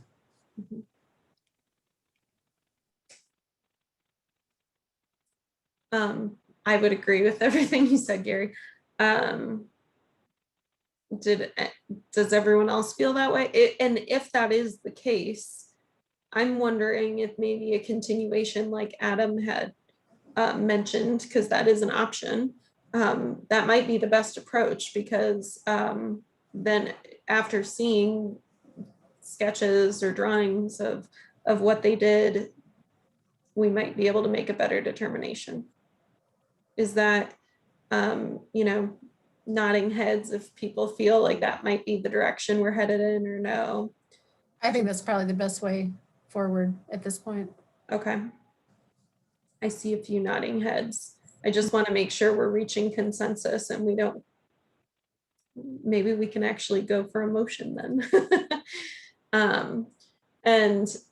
And Jesse, does that kind of answer your question about if we're going for a continuation? I feel like we can't address the Secretary of Interior standards until we know more about that, right? Yeah, that definitely answers my question. You can't know what you don't know if you don't have it in front of you. So you need that information to provide them with more direction. Mm-hmm. Okay. And Adam, what's your concern? Not a concern. I would just say if you all are pondering a continuance, it would be best to be sure that you articulate what those additional materials you want to see again, and probably get a reasonable time frame on when those could be submitted, because you should continue to a certain future meeting. Sure. And with saying that, if you know the materials can't be met, it can be continued again, but you probably want to get from maybe the applicant and staff and yourselves when you all think additional information could reasonably be brought back. Okay, so it sounds like what we need is a drawing of the existing and current condition of the windows at the jamb, the sill, and the head. Is that accurate?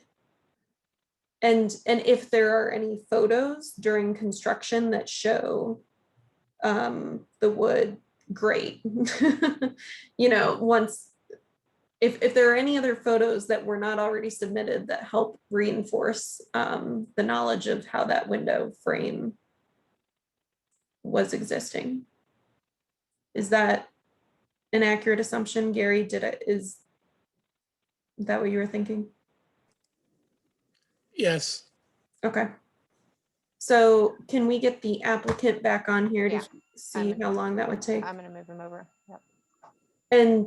And Jen, you know, when I know we're backed up on submittals, so I don't know when the next available meeting is. That's yeah, not, I'll look at that while you all discuss with Tristan. Yep.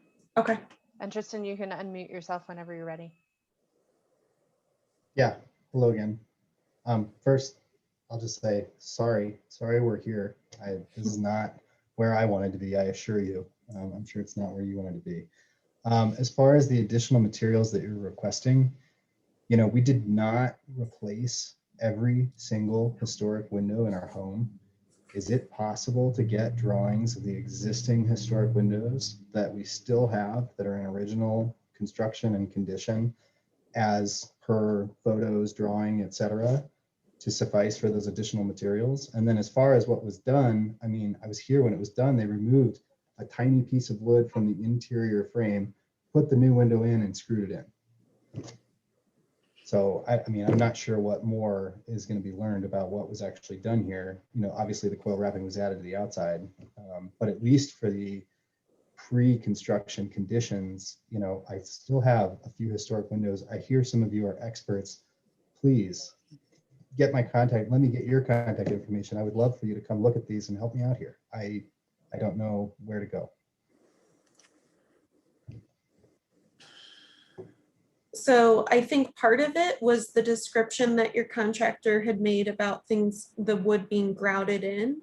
And so I think that's the big concern, because how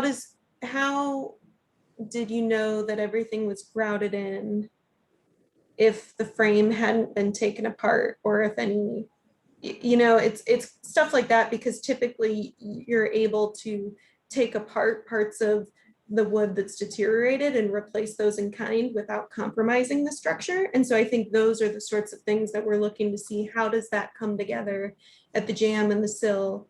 Does that make sense? I think so. And in the original submission, you know, we did the assessment, you know, Lyons Historic Window and Restoration came out and looked at all the windows. Many of them, and I will say this may be contrary to what some folks said here, they recommended were needing to be replaced. And we said, well, okay, what does that look like? And when we talked to contractors, they said, don't go there. So that's why we are where we are. But like I said, we still have some of the original historic windows. I mean, if somebody can come and look at that and give me a drawing or tell me, I mean, I'm perfectly happy to have something contrary to what my contractor is saying. That's fine. Sure. We're not, and Jen, correct me if I'm wrong, we're typically not allowed to come and consult with applicants, because then that can be misconstrued as, you know, we're getting too close to your project and making judgments outside of our public meeting where everyone can hear about the discussion. Is that an accurate representation, Jen? Yeah, I think if one of you were to go to work with Tristan on his windows, then you'd have to recuse yourself from the next meeting, which perhaps that would be a benefit to this project and could help everyone else on the commission.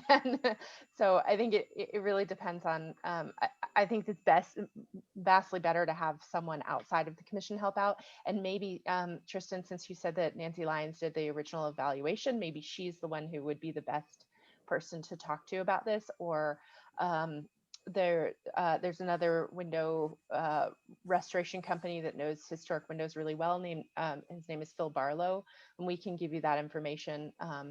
Couple of companies that typically do this kind of window evaluation. You can use anyone you want, but I think it would be in your speed things up if you use someone who's an expert that all of these commissioners have worked with numerous times. Appreciate that. Yeah, Jesse? Just to help offer some clarification, for the applicant, would vertical and horizontal sections showing the seals, the seals, jams, and headers suffice for you all that are dimensioned? Yes, that's what puzzles me was the description that there's no brick mold and that there is wood that is embedded into the masonry in such a way that if you remove it, you damage the brick. Now, if this was a typical double hung wood window, there's a weight pocket, and there's a wooden frame that is embedded in the masonry, but there is also a brick mold. And what we're seeing in the photographs covered with sheet metal would have been a brick mold, although the contractor said, no, there's no brick mold. That's why I really have trouble understanding what they're saying they had to do. And whether or not there is a way forward that doesn't damage anything that's critical to the preservation of the window. And so what I would like to see is head jamb and sill details. These would be sections that show, based on the contractor's knowledge of typical window construction in this kind of a building, which he says he has, so that we know what was there and what was done. And so then, and then perhaps they did the best they could under the circumstances. But I'm not there at this moment. I don't know, did that help you, Jesse? Yes, yeah, I just want to be able to tell him what specifically he needs to provide for the future application. And if they're, if he's knowledgeable about wood windows and masonry buildings, he can, based on what he knows from what he did, he should be able to come up with those details. So Tristan, do you know, and I don't know if your contractor's still on the line here, do you know how long that would take to? Well, so first of all, at this point, I'd be inclined to get some other, opinion about all of this based on what you all are saying. Like I said, if it's different than my contractors, fine, I'm comfortable with that. I can contact Nancy Lyons, who came out and did the original assessment. I thought that she maybe provided something like that in my original application, though it may not have been detailed enough. But I can ask her to come out and look at the original historic ones, and I don't know, I can contact her as soon as possible and see where we go from here. I'll say my concern, I think I share the concerns. Removing what's there, I have concerns that that's going to damage what was there significantly. I don't know. I mean, like I said at the beginning of all this, we've poured $80,000 worth of work into this house, hoping to get a tax credit application through, but I see that in dire jeopardy at this point, which is just unfortunate and adding to costs to have to address this. So sorry to lament that. I understand your frustration. Right now, I think we just need to figure out when is the date certain that we can get this information so we can keep you moving forward. So Jen, when is the first available time that we could? So there's a filing deadline of next week, the 23rd, which is pretty early, and that would be for the April 20th LPC meeting. And then there's also there's another meeting on May 4th. The filing deadline for that is April 6th. So the filing deadlines are 4 weeks prior to each meeting. Meetings are held the first and third Tuesday of each month. So I think it depends, Tristan, on whether you feel like you could potentially get this in by next Tuesday. That seems pretty tight. So maybe April 6th would be a better timeline, because that would give you 3 weeks. And then we would be looking at the May 4th LPC meeting. So if possible, could I request the very next one? I'm slated to be out of town the last week of April. Yeah. The last week of March and the first week of April. Yeah, no worries. I was thinking you were going to go earlier. So hold on a second. Let me look at that timeline on my phone. So the meeting would be the May 18th meeting, and the filing deadline would be April 20th. And if we get to the to April 20th and aren't ready to submit anything yet, just work with Jesse, and then we can put it on to continue to a future meeting.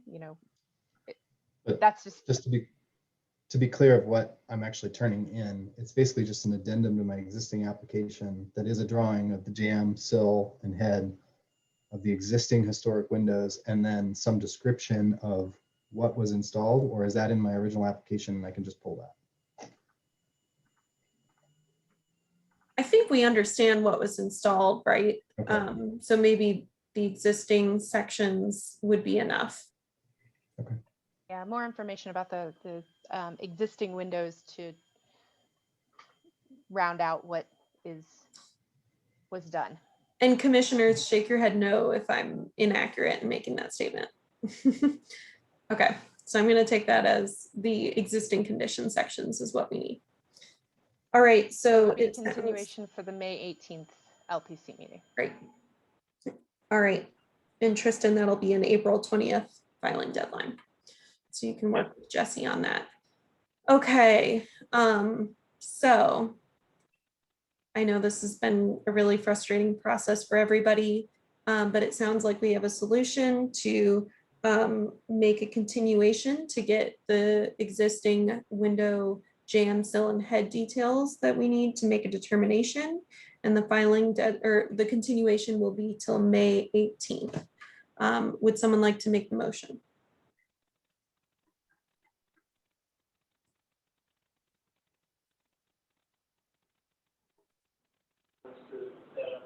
I'll jump in, Kelly. Thank you, Brad. I appreciate it. I move to continue application number 2019-COA-318 to the May 18th Landmarks Commission meeting. Thanks, Brad. Do we have a second? Madam Chair, I'll second that. Thank you, Julie. All right. Then I'll call for the vote. Brad, Aye. Aaron, Aye. Julie, Aye. Gary, Aye. Erica, Aye. Anne, Aye. Kelly, aye. All right, we have a unanimous vote and the motion passes.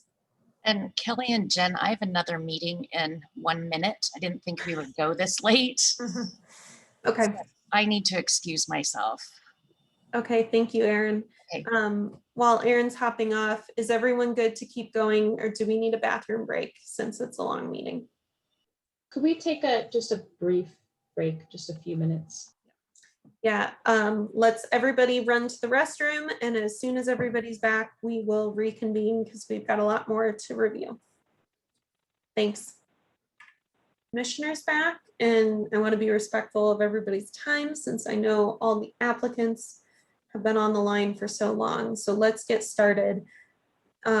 Is the recording going again? Are we good to start? Yeah, you're good. Okay, great. So right now we've got project 2021-COA-079, and it's at 3333 Bryant Street. So, Jesse. All right, I'll try and move as quickly as I can. So this is 333 Bryant Street, constructed circa 1900. It is a contributing structure to the Potter Highlands Historic District. The property is located on a carriage lot and is surrounded by alleys on all 4 sides of the property. On September 10th, 2020, Landmark Inspector Delfino Rodriguez completed a site inspection of 333 Bryant Street after he received a complaint from Excise and Licensing for an unpermitted ADU in the garage. So during the site visit, Inspector Rodriguez identified that the side yard fence had been replaced without permits. The house and garage windows had been replaced without landmark permits or review. That a man door was added to the garage without landmark review, and the garage doors were infilled and did not meet the 2013 approval issued by landmark staff.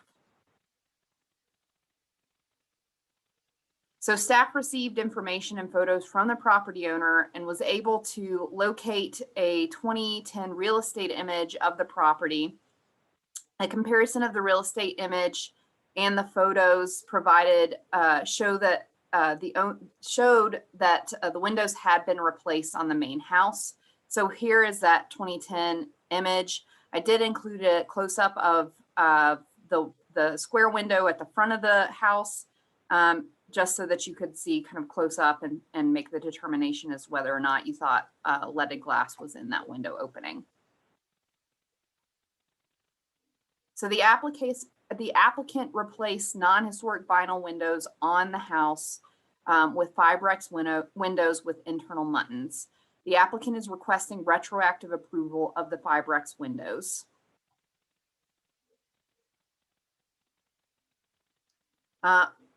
Only one vinyl leaded glass window on the front of the house does not fit the existing opening and has exposed spray foam around the window unit. The property owner stated that the window was in place prior to their ownership and is requesting that it remain in place.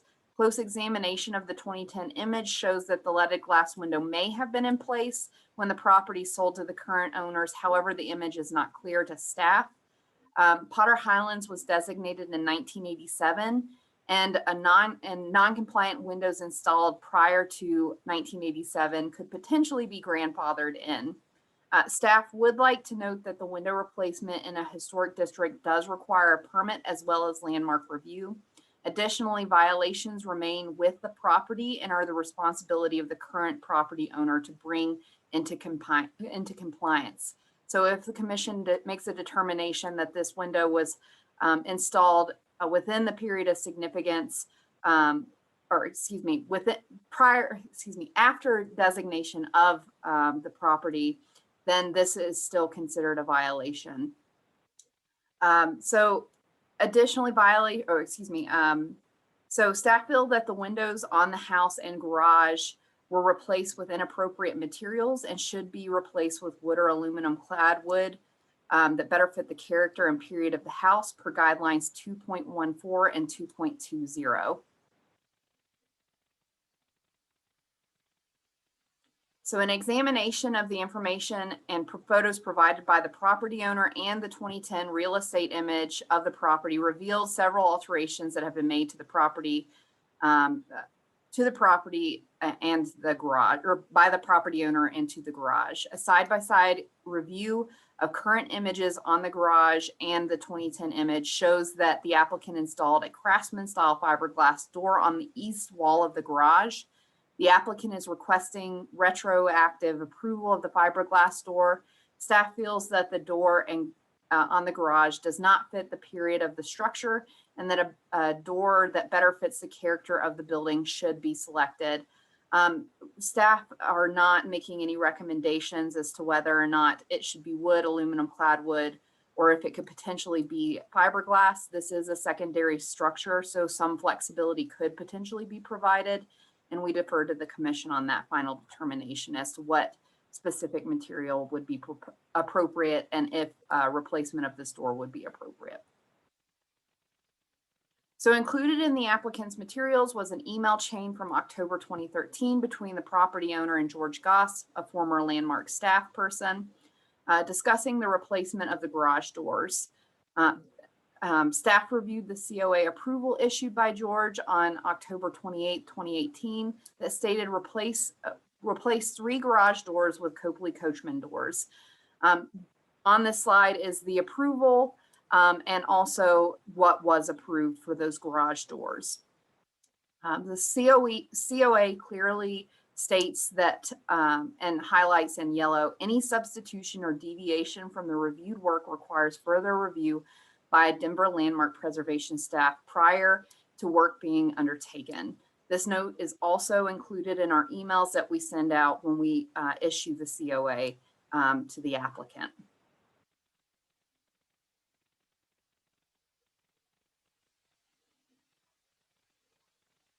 Oh. Jen, can you assist?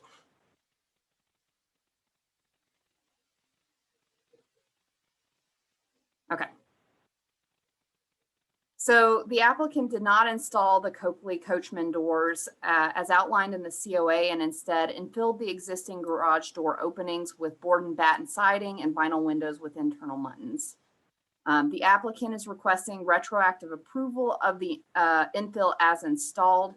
Staff feel that the infill garage doors do not meet the 2013 COA issued by George Goss and do not fit the character of the garage structure. The applicant should, and his staff is recommending that the applicant install doors that, either doors that match the approval from 2013 or some type of carriage style door that fits the period of the structure. And that's per guideline 2.39.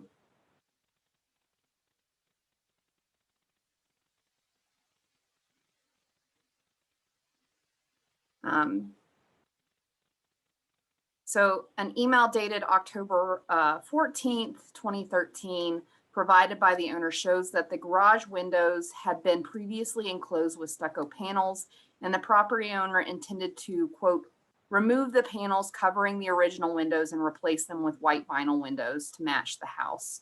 Current images of the north wall and north wall of the garage show that the vinyl windows were installed and have internal muntins. The applicant is proposing to replace the vinyl windows with Fibrex windows to match the ones currently on the house. Staff feel that the windows on the main house and the garage should be aluminum clad wood or wood to match the period and style of the building. Then that's per guideline 2.14 and 2.20.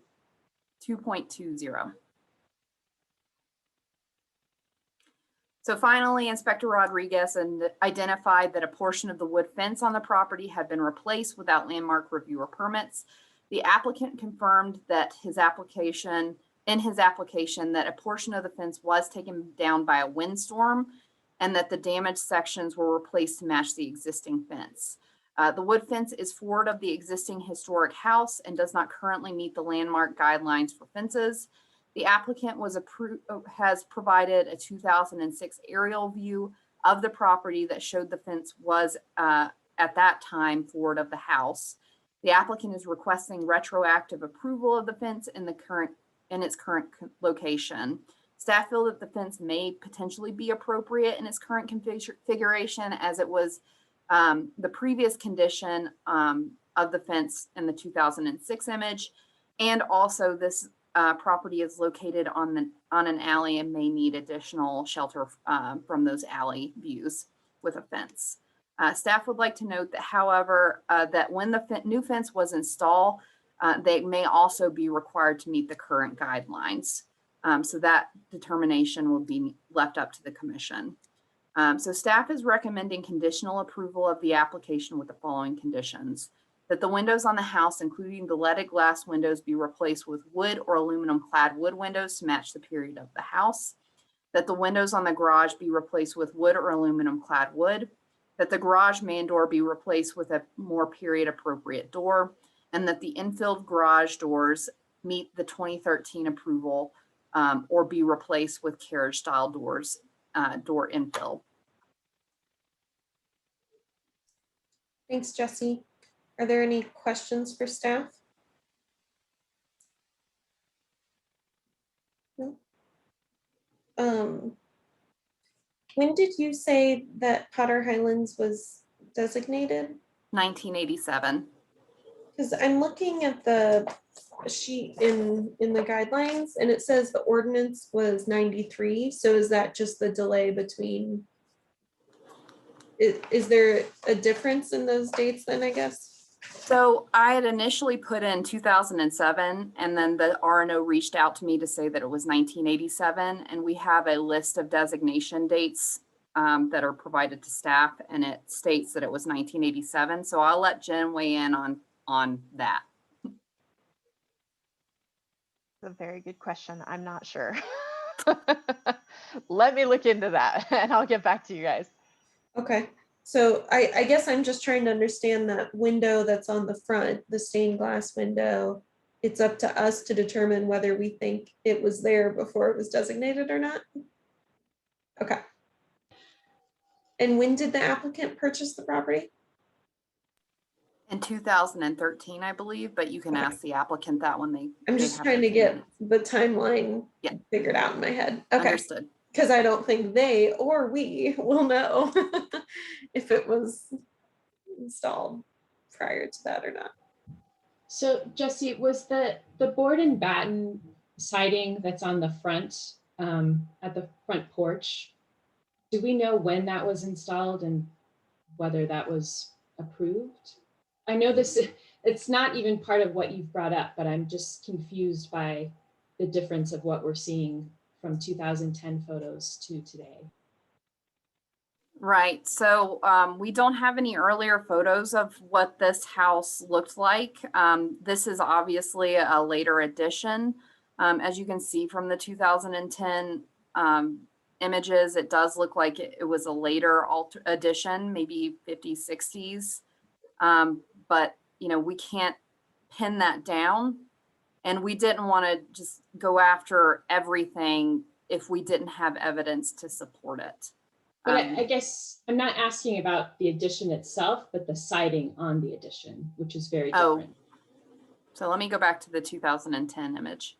Yeah, it does look like that siding was replaced. So I don't know when, but obviously this photo was taken in 2010. If this was designated in 1987 or 1993, depending, you know, technically you could consider it a violation if you wanted to and include it as part of this review. Okay, so here's what I've found. It appears to have originally been designated in 1979. But then it looks like maybe the district was changed or expanded in 87. That. Okay. Yeah. And then my last question for you, Jesse, is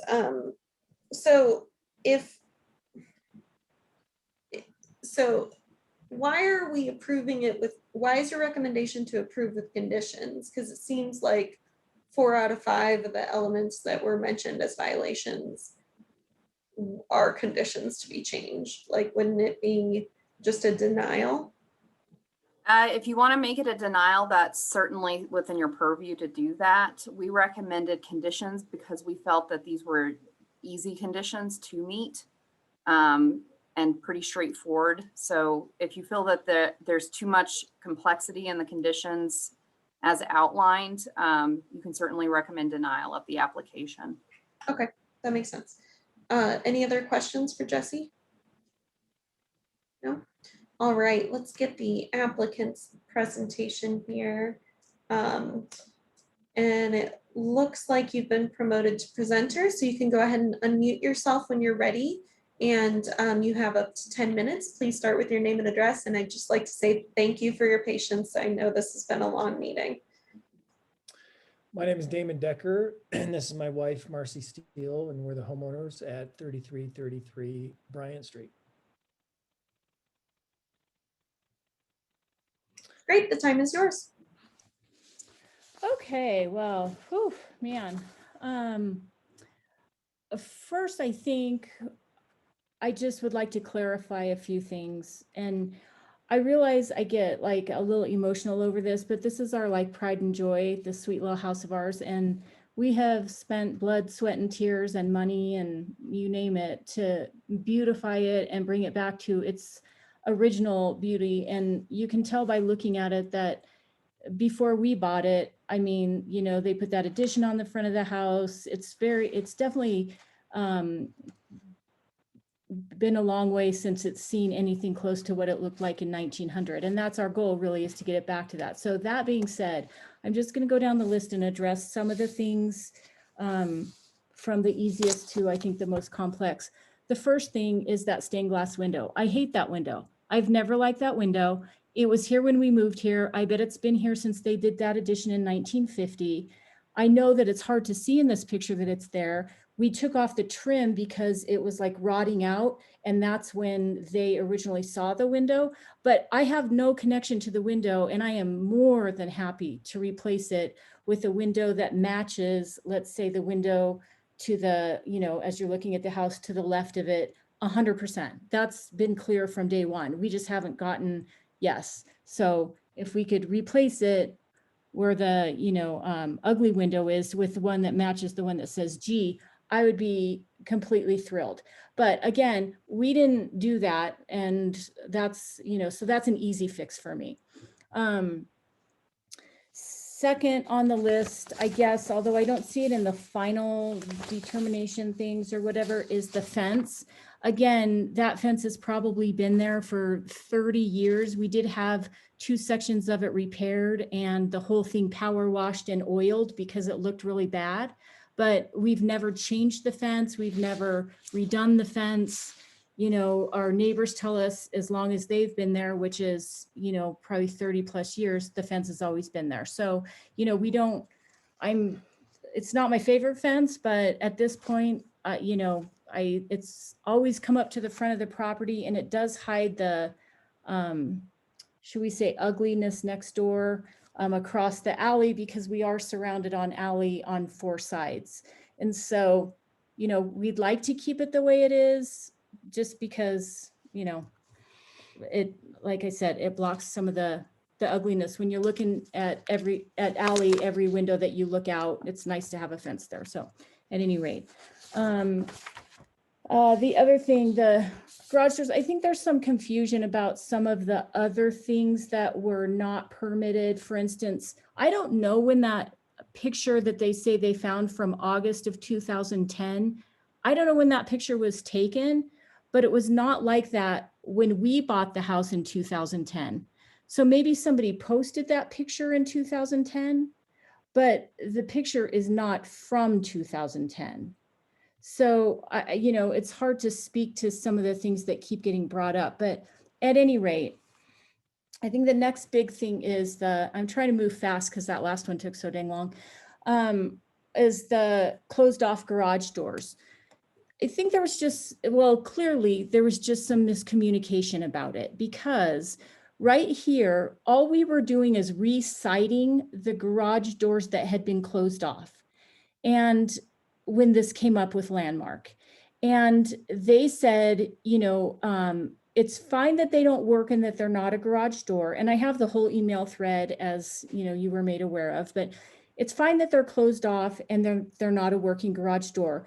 But we don't, what we originally proposed is that they just match that end garage door, because we also have 7 other garage doors that look like that end one. So we proposed that we just put siding on them to match so that they would look like just a garage door. And they said, no, they didn't want that. They wanted them to look more like a board and batten, like some carriage door or whatever, which we need to finish doing. And honestly, we just didn't complete, but that's how that all came about. There was never, and then in the final approval, if you read back through the email, you know, messages or, you know, thread, it's clear that they say, we're fine with the fact that they are non-working, you know, infill doors. We would just like them to appear more carriage-like. So I found a picture and said, if we built them to look like this, would that be acceptable? And they said yes. But on the final approval, they put the name of that garage door in the approval and I never caught it. So now the confusion is that, oh, well, we were only approved for a replacement garage door, but that's not what happened. If you read back through the emails, it's clear that they say it's totally fine to infill them. We would just like them to look like carriage doors. I'm happy to complete the rest of that because it, you know, we didn't put the hardware on it. It doesn't look exactly like the picture. So, you know, we're happy to make that more acceptable as far as a non-working carriage door. So no problem with that. And then that brings us to the biggest thing. What's that? Man door. Oh, the man door. That was just a replacement slab. And again, if it's not acceptable because it is a mission style, I don't personally think that it matches like the house that well. Tell us what works. If they would like to offer up something else or tell us what they would like that slab replaced with, I'm happy to do it. And again, I've had this communication and said that, you know, we're happy to bring those items into more of a historically significant, you know, place. Then the last thing, you know, I just, you know, will fall on my sword when it comes to the windows, in that we misread the Landmark ruling on replacing the windows, because we weren't replacing original windows, we were replacing white vinyl windows. And so it states that you don't have to have a whatever meeting, which I guess we just took as you don't have to have an approval. So I feel like we were trying real hard to do the right thing. There are the 2 houses that sit directly in front of us. Again, we're in the alley, so across the alley, the 2 houses have in fact, there are 3 houses, have these exact windows. So, you know, we're trying to do the right thing. These houses in the last 3 years have gotten these exact same windows. We just, again, misread that because we were replacing vinyl windows, we needed to get approval. So obviously that's our mistake. I don't think that the general intent of the Landmark District, because we were replacing vinyl, it's clearly an upgrade. And if you lined up 100 of our neighbors and they looked at it, they couldn't tell you that it's composite. It looks like an aluminum clad window. I think it misses the intent to say that now we need to rip out brand new windows and spend another $30,000, which by the way, we saved for 10 years to be able to replace all these windows, because it's, you know, technically not approved. So I feel like, you know, what we would propose is that you help us, meet us in the middle. We can have the mutton bars, whatever, put on the exterior of the window like requested. And again, I think it accomplishes the exact same thing. So really, that's the only you know, change that we would ask you guys to approve and meet us in the middle on, and the rest of it, we're, you know, we're willing to update it. We've done nothing but update since we bought this as a foreclosure 10 years ago. So. Thank you. Yeah. For your time. Are there any questions for the applicant? Or applicants, plural? Hi, this is Erica. I was just wondering if you could tell me the front, at the front porch, so this left photo that we see here, when did you put that siding on, and if so, when did that happen? That side, that's why we matched the garage doors to that siding, because that siding was there. And I'm going to say that was maybe one of the only sort of new things on the house when we bought it. And it was yellow, just like the previous picture, because I think they bought like 50 gallons of yellow paint and just like painted everything, you know, yellow. But yeah, and that's why we decided to match the side garages to that. Thank you. Mm-hmm. Any other questions for the applicants?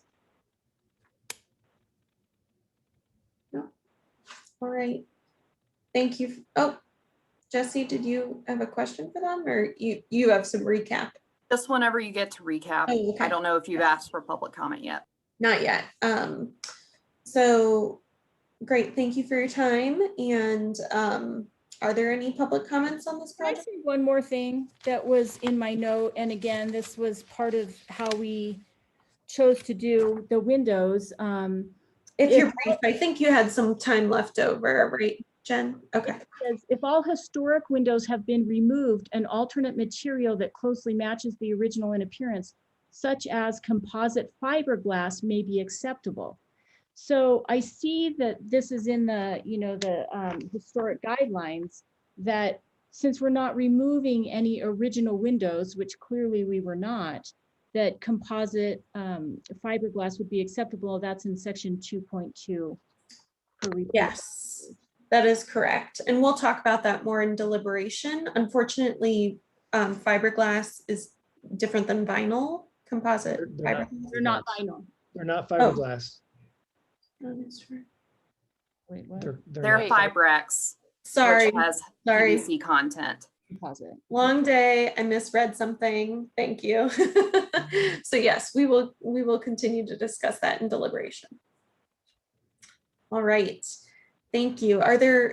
Did we get any public comments on this? I didn't see any hands raised, no. Okay. All right, then let's move into deliberation. And Jesse, it sounded like you had some recap. Yes, so I'll start out firstly with the window material that was installed on the house versus what was installed on the garage. What was installed on the garage was vinyl. What was installed on the house is Fibrex windows, which is technically a fiberglass composite window, but it has a high PVC content in it, which is why the commission has not been supportive of the use of Fibrex windows on historic structures in the past because of that high PVC content. I would also state too, while we do have the guideline that specifically talks about allowing the use of fiberglass composite material if there are no historic windows left on the building, in the past, the commission has not applied that to replacement of window materials on a historic house. I did have an application that came specifically wanting to put in Fibrex windows, and they had all vinyl windows, and the commission even spoke with the rep and denied that application at that time. So staff was making that recommendation in their staff report based off of that past deliberation. And then I would also like to state that in the case of violations, regardless of whether or not the current property owner made those violations happen, the violations follow the property. So the current owner is responsible for violations.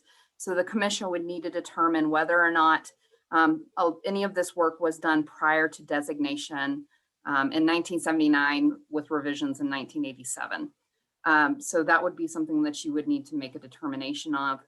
And then finally, in the past, if the commission makes a determination that the windows have to be replaced, staff has allowed for violations in the past an extended timeline for replacement so that it is not one giant shock, economically for window violations. They can space it out over a period of time. In the past, it's typically been 1 year to a year and a half. But again, we can work with whatever the commission decides is appropriate here and work with the applicant on something that would be reasonable for replacement if that is what is required by the commission. Thanks, Jesse.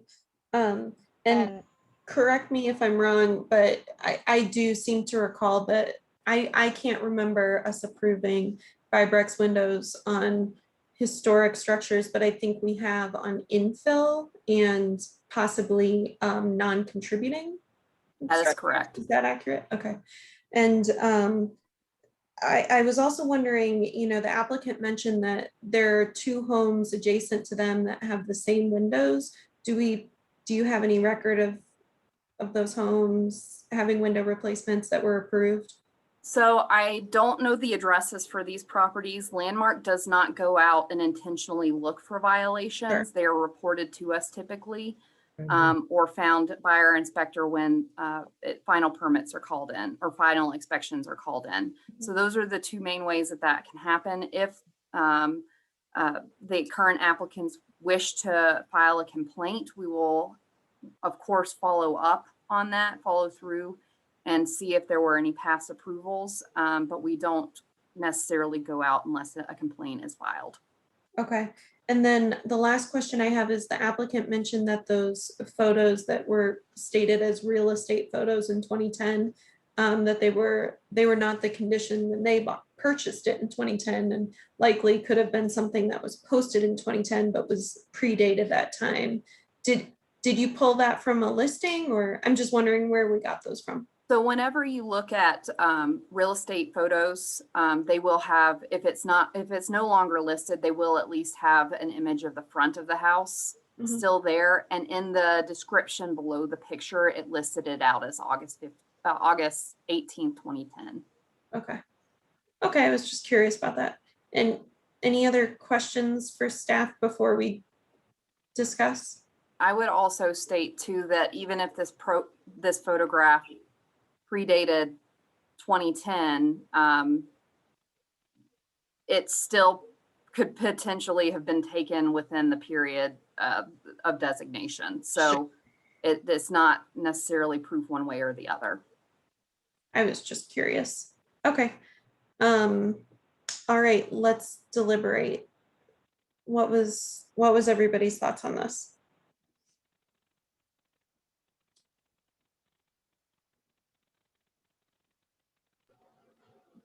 I guess I'll start. Thank you, Erica. For me, one of the easiest things is the fence. I don't have an issue with the fence remaining as it is, given the site configuration, etc. So I think I would say that we should leave that. Set that aside and maybe deal with some more complex issues. I am not sure, I understand the applicant was talking about. You went on mute.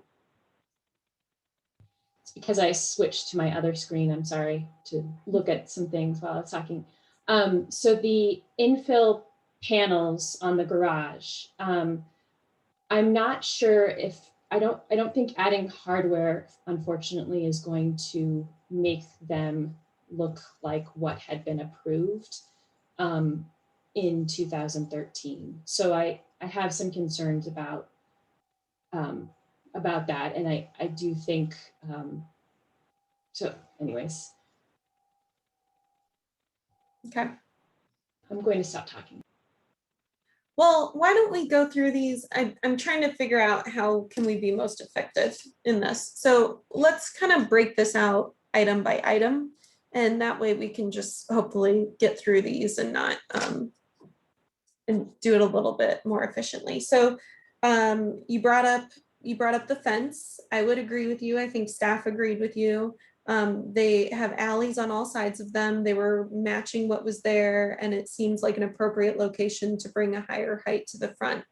Can I just get some nodding heads if everyone agrees with that? Yeah, okay.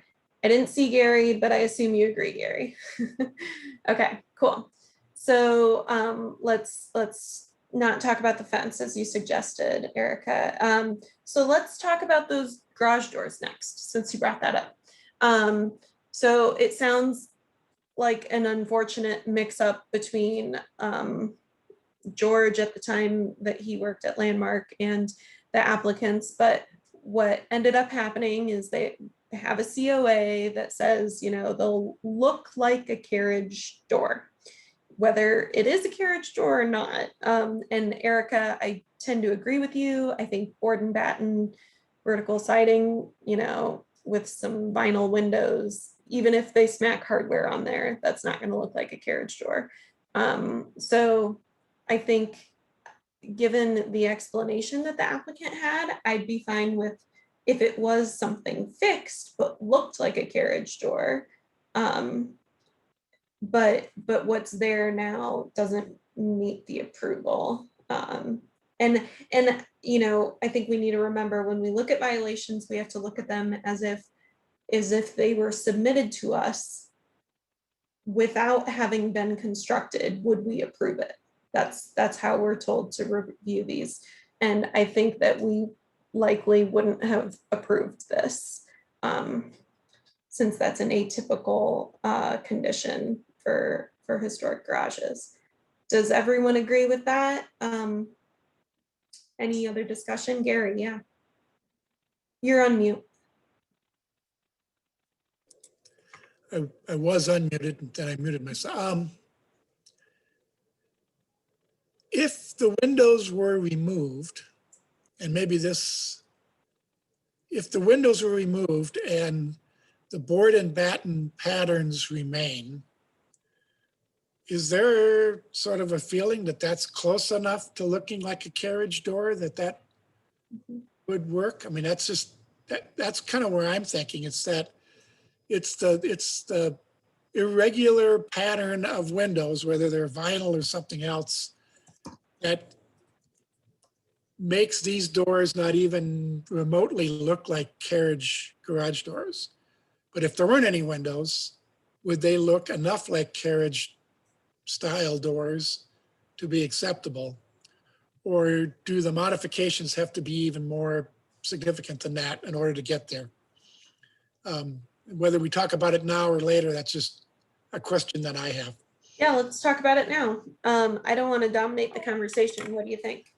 You know, for me, if the windows were removed and the infill repaired the holes so that you had a board and batten appearance like you've got there, that'd be close enough to be a carriage door in my mind. Now, you could do additional things like put in cross bucks and stuff like that. But I mean, that would be perhaps close enough for me. Brad, were you gonna chime in? Yeah, I mean, I'm along thinking about the same lines that Gary's thinking. You know, go back a couple of weeks ago and we reviewed a project where they infilled the garage doors with brick, set in a little bit. So weren't trying to mimic the garage door, they were trying to mimic the opening. So in my mind, the windows are what kind of throw this off. So if it was a board and batten with some cross members like that, and it was just a solid panel, it's maintaining that opening, but it's not trying to pretend that it's a garage door. It's just filling a space that once was filled with a door. So I agree with Gary. I'm sorry, we're in deliberation. We can't take any more comment. Yeah, Anne. I agree sort of with where Gary and Brad are going, but also I think we know from the application that this is an ADU, and maybe windows are important. And I'm looking in the guidelines on page 46, and it shows a garage door that has a pattern of small windows across the top.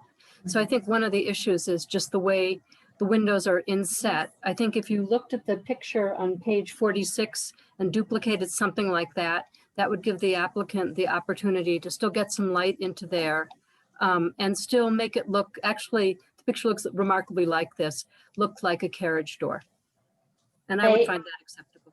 Yeah, I totally agree with Anne, and I was going to say the same thing, that I think there's an opportunity to actually have more windows that are, you know, symmetrically placed, et cetera, that look more like a carriage door, and that would be acceptable. Yeah, I like that idea as well. Thanks for that, Anne.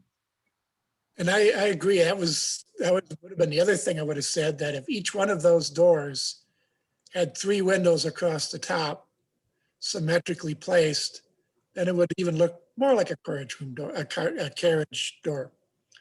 I don't know if they can be vinyl, but I think they can be windows. So let's talk about that, because it sounds like we're all in agreement there that it can have windows and it can be infill like it is and still look like a carriage door. It just doesn't in this current configuration. So now let's talk about those windows. So they're vinyl.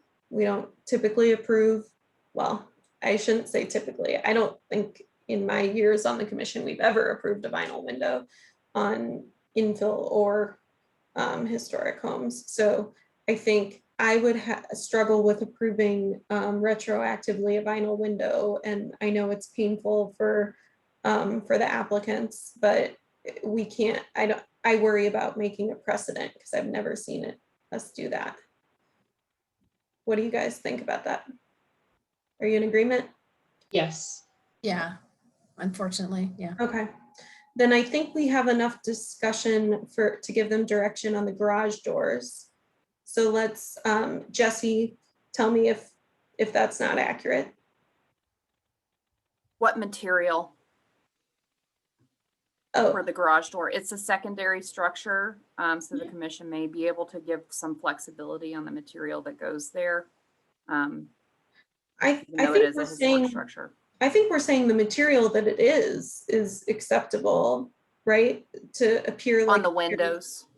Oh, gotcha. On the windows. Okay. I see what you're saying. Erica, you were going to chime in.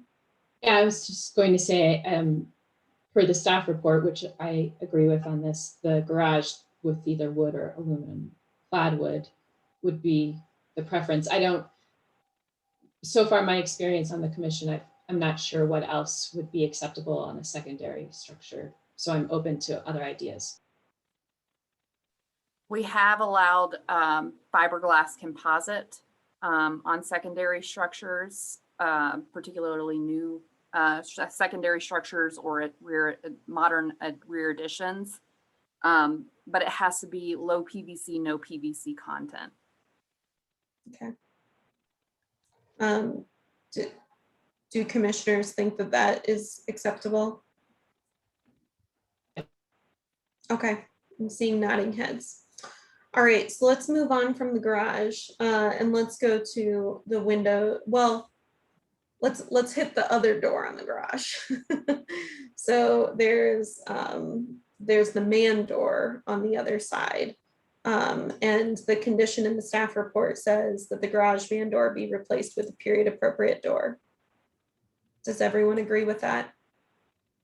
Or since it's a secondary structure, do you think there's flexibility? I saw Julie and Gary and Anne nod their heads that you agree with the staff suggestion. Okay, so if nobody has further comment, we'll move on from the garage. So let's move to the windows on the house. So we heard from the applicant that they're more than happy to replace the stained glass window, but it sounds like they're hoping that the other windows that they've replaced on the home could be retroactively approved. Gary, what were your thoughts on that? I think I need a little instruction. I understand why PVC windows are not appropriate. And I know that Fibrix has PVC in it. Can someone just talk about why the commission in the past and the staff are associating Fibrix windows the same as PVC windows, aside from the fact that there's PVC content? Yeah, so what's the background?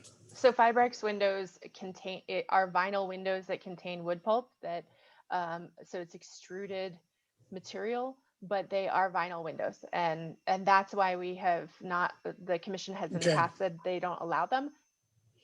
That you know, we haven't really had anyone ask about historic carriage houses or historic garages to have windows, so maybe that's something that's different. Maybe maybe this is a unique circumstance. Another thing that commissioners for the house itself, another thing that staff and the commission has said it might be acceptable if you guys think that these windows material wise could be acceptable, but you wouldn't allow the internal muntin, is for them to put the spacer bar or the grid on the exterior and the interior faces of the windows so that the internal muntin becomes that spacer bar. So another food for thought. I would also add to that, when the commission did review Fibrix window for vinyl window replacement in the past, and the window rep was at the meeting to go over the product, the commission determined at that time that they would need more information about the product before they could make a determination as to whether or not they would allow that. And it would mean a change to our rules and regulations, which is a whole public process. Jen, correct me if I'm wrong on that, but that was my recollection of past determination by the commission.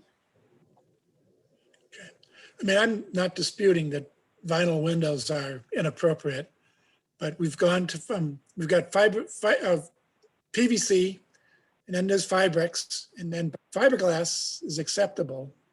And so why, I have my own reasons why I think fiberglass is better than Fibrix, but what distinction do the standards allow for? Well, what were the kind of contributing factors why a window with fiberglass reinforcing is acceptable, where a plastic window with wood fiber reinforcing is not, aside from the fact that one is polyester and one is polyvinyl chloride? I mean, I just kind of, I'm looking for some background.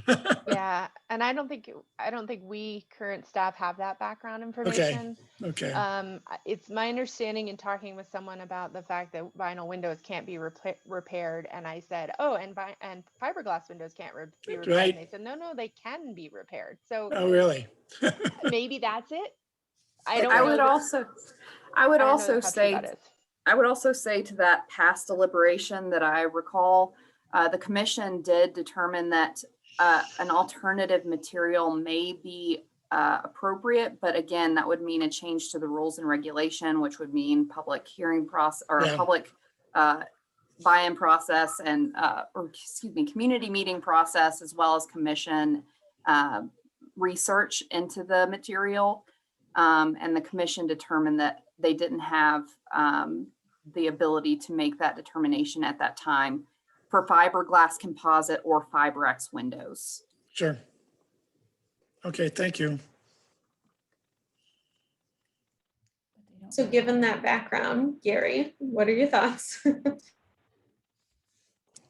Well, if Fibrix is not acceptable, it's not acceptable unless we want to make an accommodation because they're already in place, and the difference between what isn't acceptable and what is acceptable is small enough that we can find a compromise, whether it's how the muttons are configured or whatever. But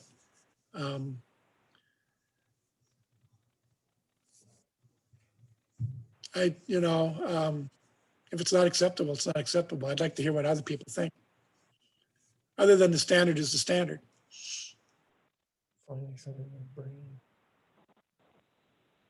Others? Have we ever been in a situation like this where we've had people remove windows from a house and replace them? Yes. I know I've sat here on multiple projects where that's happened. I can't remember if they were fiberglass. I know that I've sat on ones where they were brand new vinyl. I can't recall whether Fiberx was Fiberx, yeah. But I can very confidently say that I have not in the past 4 years seen us approve Fiberx on a contributing historic structure. But I have seen us approve it on infill.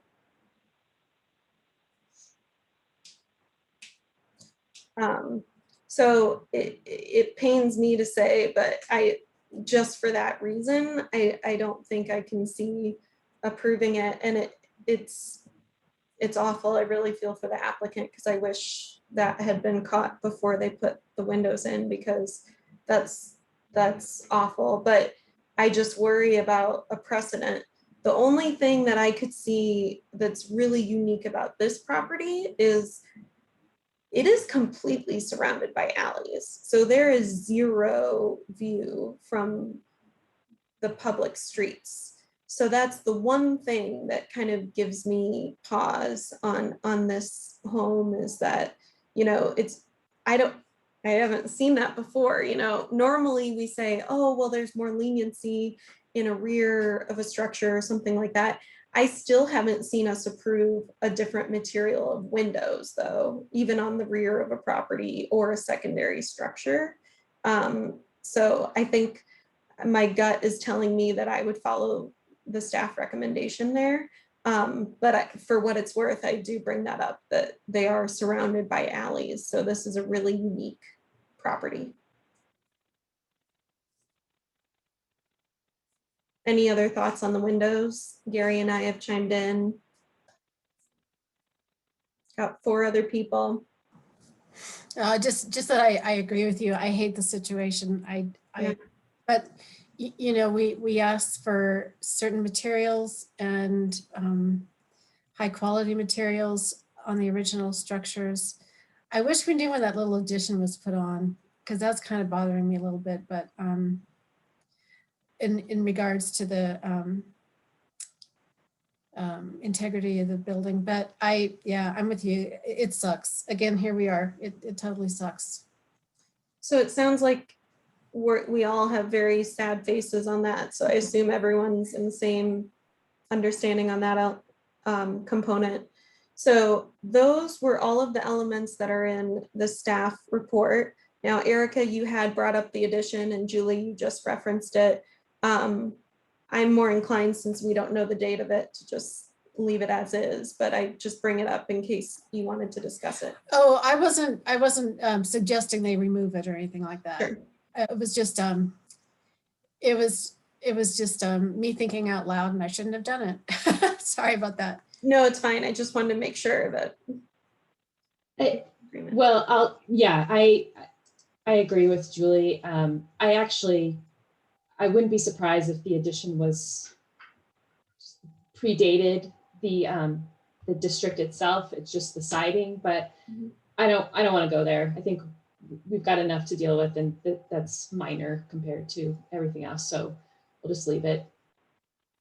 And I want to say, you know, I appreciate what they wanted to do, kind of mimicking the board and batten on the doors and the back of the ADU. I really appreciate that effort. I think that looks. I thought it looked great. Yeah, I think we can fairly say that this is a tough situation, and apologies to the applicant that you're in this situation, but we understand that you're trying to make improvements, and unfortunately we're here because we have to enforce the guidelines, and that's all we can do. So I think that was everything. Any final comments? Did I miss anything?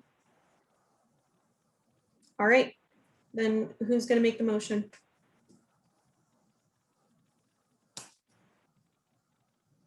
I'll make the motion if Jesse can just remind me of one thing. There was a third material that was going to be acceptable on the windows in the garage. Can you tell me what that was? Low PVC, no PVC fiberglass composite.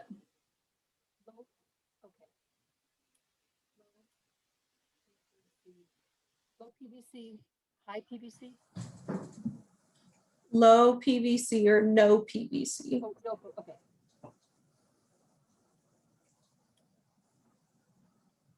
Fiberglass composite. Okay. All Right, Jesse? Okay. I'm gonna make a stab at this. By the way, I think that this is an adorable house, and I just give the applicant just full credit for taking this house and turning it into something. So, all right, Madam Chair. I move to conditionally approve application number 2021-COA-079 for the violations at 3333 Bryant Street per design guidelines 2.14, 2.20, 2.38, presented testimony, submitted documentation, and information provided in the staff report with the following conditions. 1, that the windows on the house be replaced with wood or aluminum clad wood. 2, that the windows on the garage be replaced with wood or aluminum clad wood or low PVC, no PVC fiberglass composite. 3, that the garage man door be replaced with period appropriate doors. And 4, that should the applicant retain windows on the garage doors, that they be placed in a symmetrical configuration similar to diagram 44 of the guidelines. Thanks, Anne. Do we have a second? Madam Chair, I'll second that. Thanks, Julie. I have a friendly amendment. So I think the condition number 3 about the garage, or sorry, condition number 4 about the garage doors. Never mind. I misread. I was hearing the man door and thinking it was the garage door. I apologize. Any further discussion on the motion? Okay, then I'll call for the vote. Brad? Aye. Julie? Aye. Gary? Aye. Erica? Aye. Anne? Aye. Kelly? Aye. All right, so we have a unanimous vote and the motion passes and the project is conditionally approved. You can work with Jesse to get that wrapped up. The next project. Kelly, we have 3 items, and at this rate, we're going to go till at least 8 p.m., if not later. And I'm already hearing from commissioners and applicants they can't do that. I need to leave by 6, and Emily's already gone. So I think we need to talk about whether there's a way to have a special meeting to have these 3 items heard in between now and April 6th. Because this, yeah. Okay. So is there availability? If we do it next Tuesday, we would have to post it right now, which we can't do. Is there availability at all on March 30th for people to come, or another day later next week or the week after that people could come to attend a meeting? This is Erica. I could not attend a meeting on the 30th, but I would probably be able to accommodate something later this week or sometime next week. Yeah, it would have to be next week because we have to post it within 7 business days or 7 days, 1 week beforehand. So I could do something later next week. I'm pretty open. Actually, Thursday's hard, but the rest of the week is fine. I can be fairly flexible too, if it's next week or the 30th. Okay. I can do the 30th or Thursday or Friday next week. Jen, I can also do the 30th. That's fine too. Okay. So it sounds like we have days options that may work for people. Let me just, oops, that's not what I'm looking for. Look at who are the applicants for these next 3 projects. I'm gonna allow you guys to unmute yourself so that you can see whether you want to power through or do some.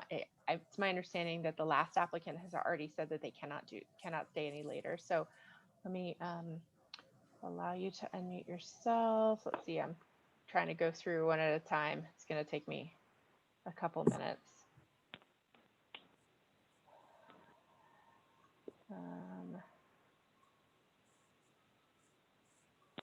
Okay, and I don't see, so I just allowed Beth, Christina, Richard, and Jonas to unmute yourselves. And if there are others, please raise your hand. Bill is on here too.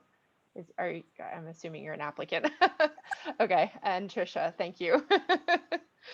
Okay, you guys can unmute yourself and please let me know if you want to power through or just move to another day late next week or the 30th or 1st or something like that. This is Rich Sidoroff with SBSA. I believe we're next on the agenda and we're prepared to power through. Okay. This is Trisha Manley, and we're the last one on the agenda. And I had just told Brittany we were expecting like 2:30, 3 o'clock, not this late in the day. And I just got to start like dealing with kid stuff and getting people places. So I can't stay any longer tonight. So moving us is preferable. Hi, this is Chris Maxwell, and I believe Jonas is also on. We're number 7. We're number 7 on the list. I mean, we're good to power through. So it's up to you guys. Okay, I think the question is whether we're going to have a quorum of commissioners, because Julie has to leave at 6. So that gives us 5. I would think that that's not enough. That's a quorum, but is that, are we going to be able to have 5 commissioners who can stay on past 6 o'clock? Yeah, it's tough. I'm breastfeeding, so it's a challenge for me. Sorry. It's not your fault. So I guess if we're gonna drop at least 1 commissioner in the next 23 minutes, I don't know if that's enough time to get through the staff report and the applicant presentation and a deliberation for the next one. I think that's my challenge. Is I'd love to say, let's maybe do 1 more and then table 2, but these are such complex submittals. It doesn't seem doable in 23 minutes. Yeah, I agree. Okay, so it sounds like we would lose a quorum in that period. So I think we need you guys to. Oh, Adam, I need your help. I know we need a continuation, but what do we do if we don't actually know an exact date because we're trying to finalize that? So just off the top of my head, I think we could postpone these remaining items to your next meeting. I don't think you would have to have a special meeting. That meeting is full. So we could postpone that, but that would be 1 designation application that is not an owner's photo designation, plus 6 design review, including 4 infill. So that would be 9 design review and an owner post designation. So is the issue that we need to have a date certain? Yeah. Because I think, could we just pick, I know it doesn't work for Erica, but the 30th, because we don't have Graham or Aaron on the line. Right. And I mean, how many of us could make the 30th work? 3. I can make it work, but I'd have to start at 2, potentially. Okay. And I think, Gary, you said that the 30th works for you. Yes. So I think we'd probably have a quorum then, right? I mean, because we have 2 more people that aren't on. Yep. Okay. That's the critical part, is we can't do a continuation to a meeting where we don't have a quorum. Just throwing it out there. Yeah.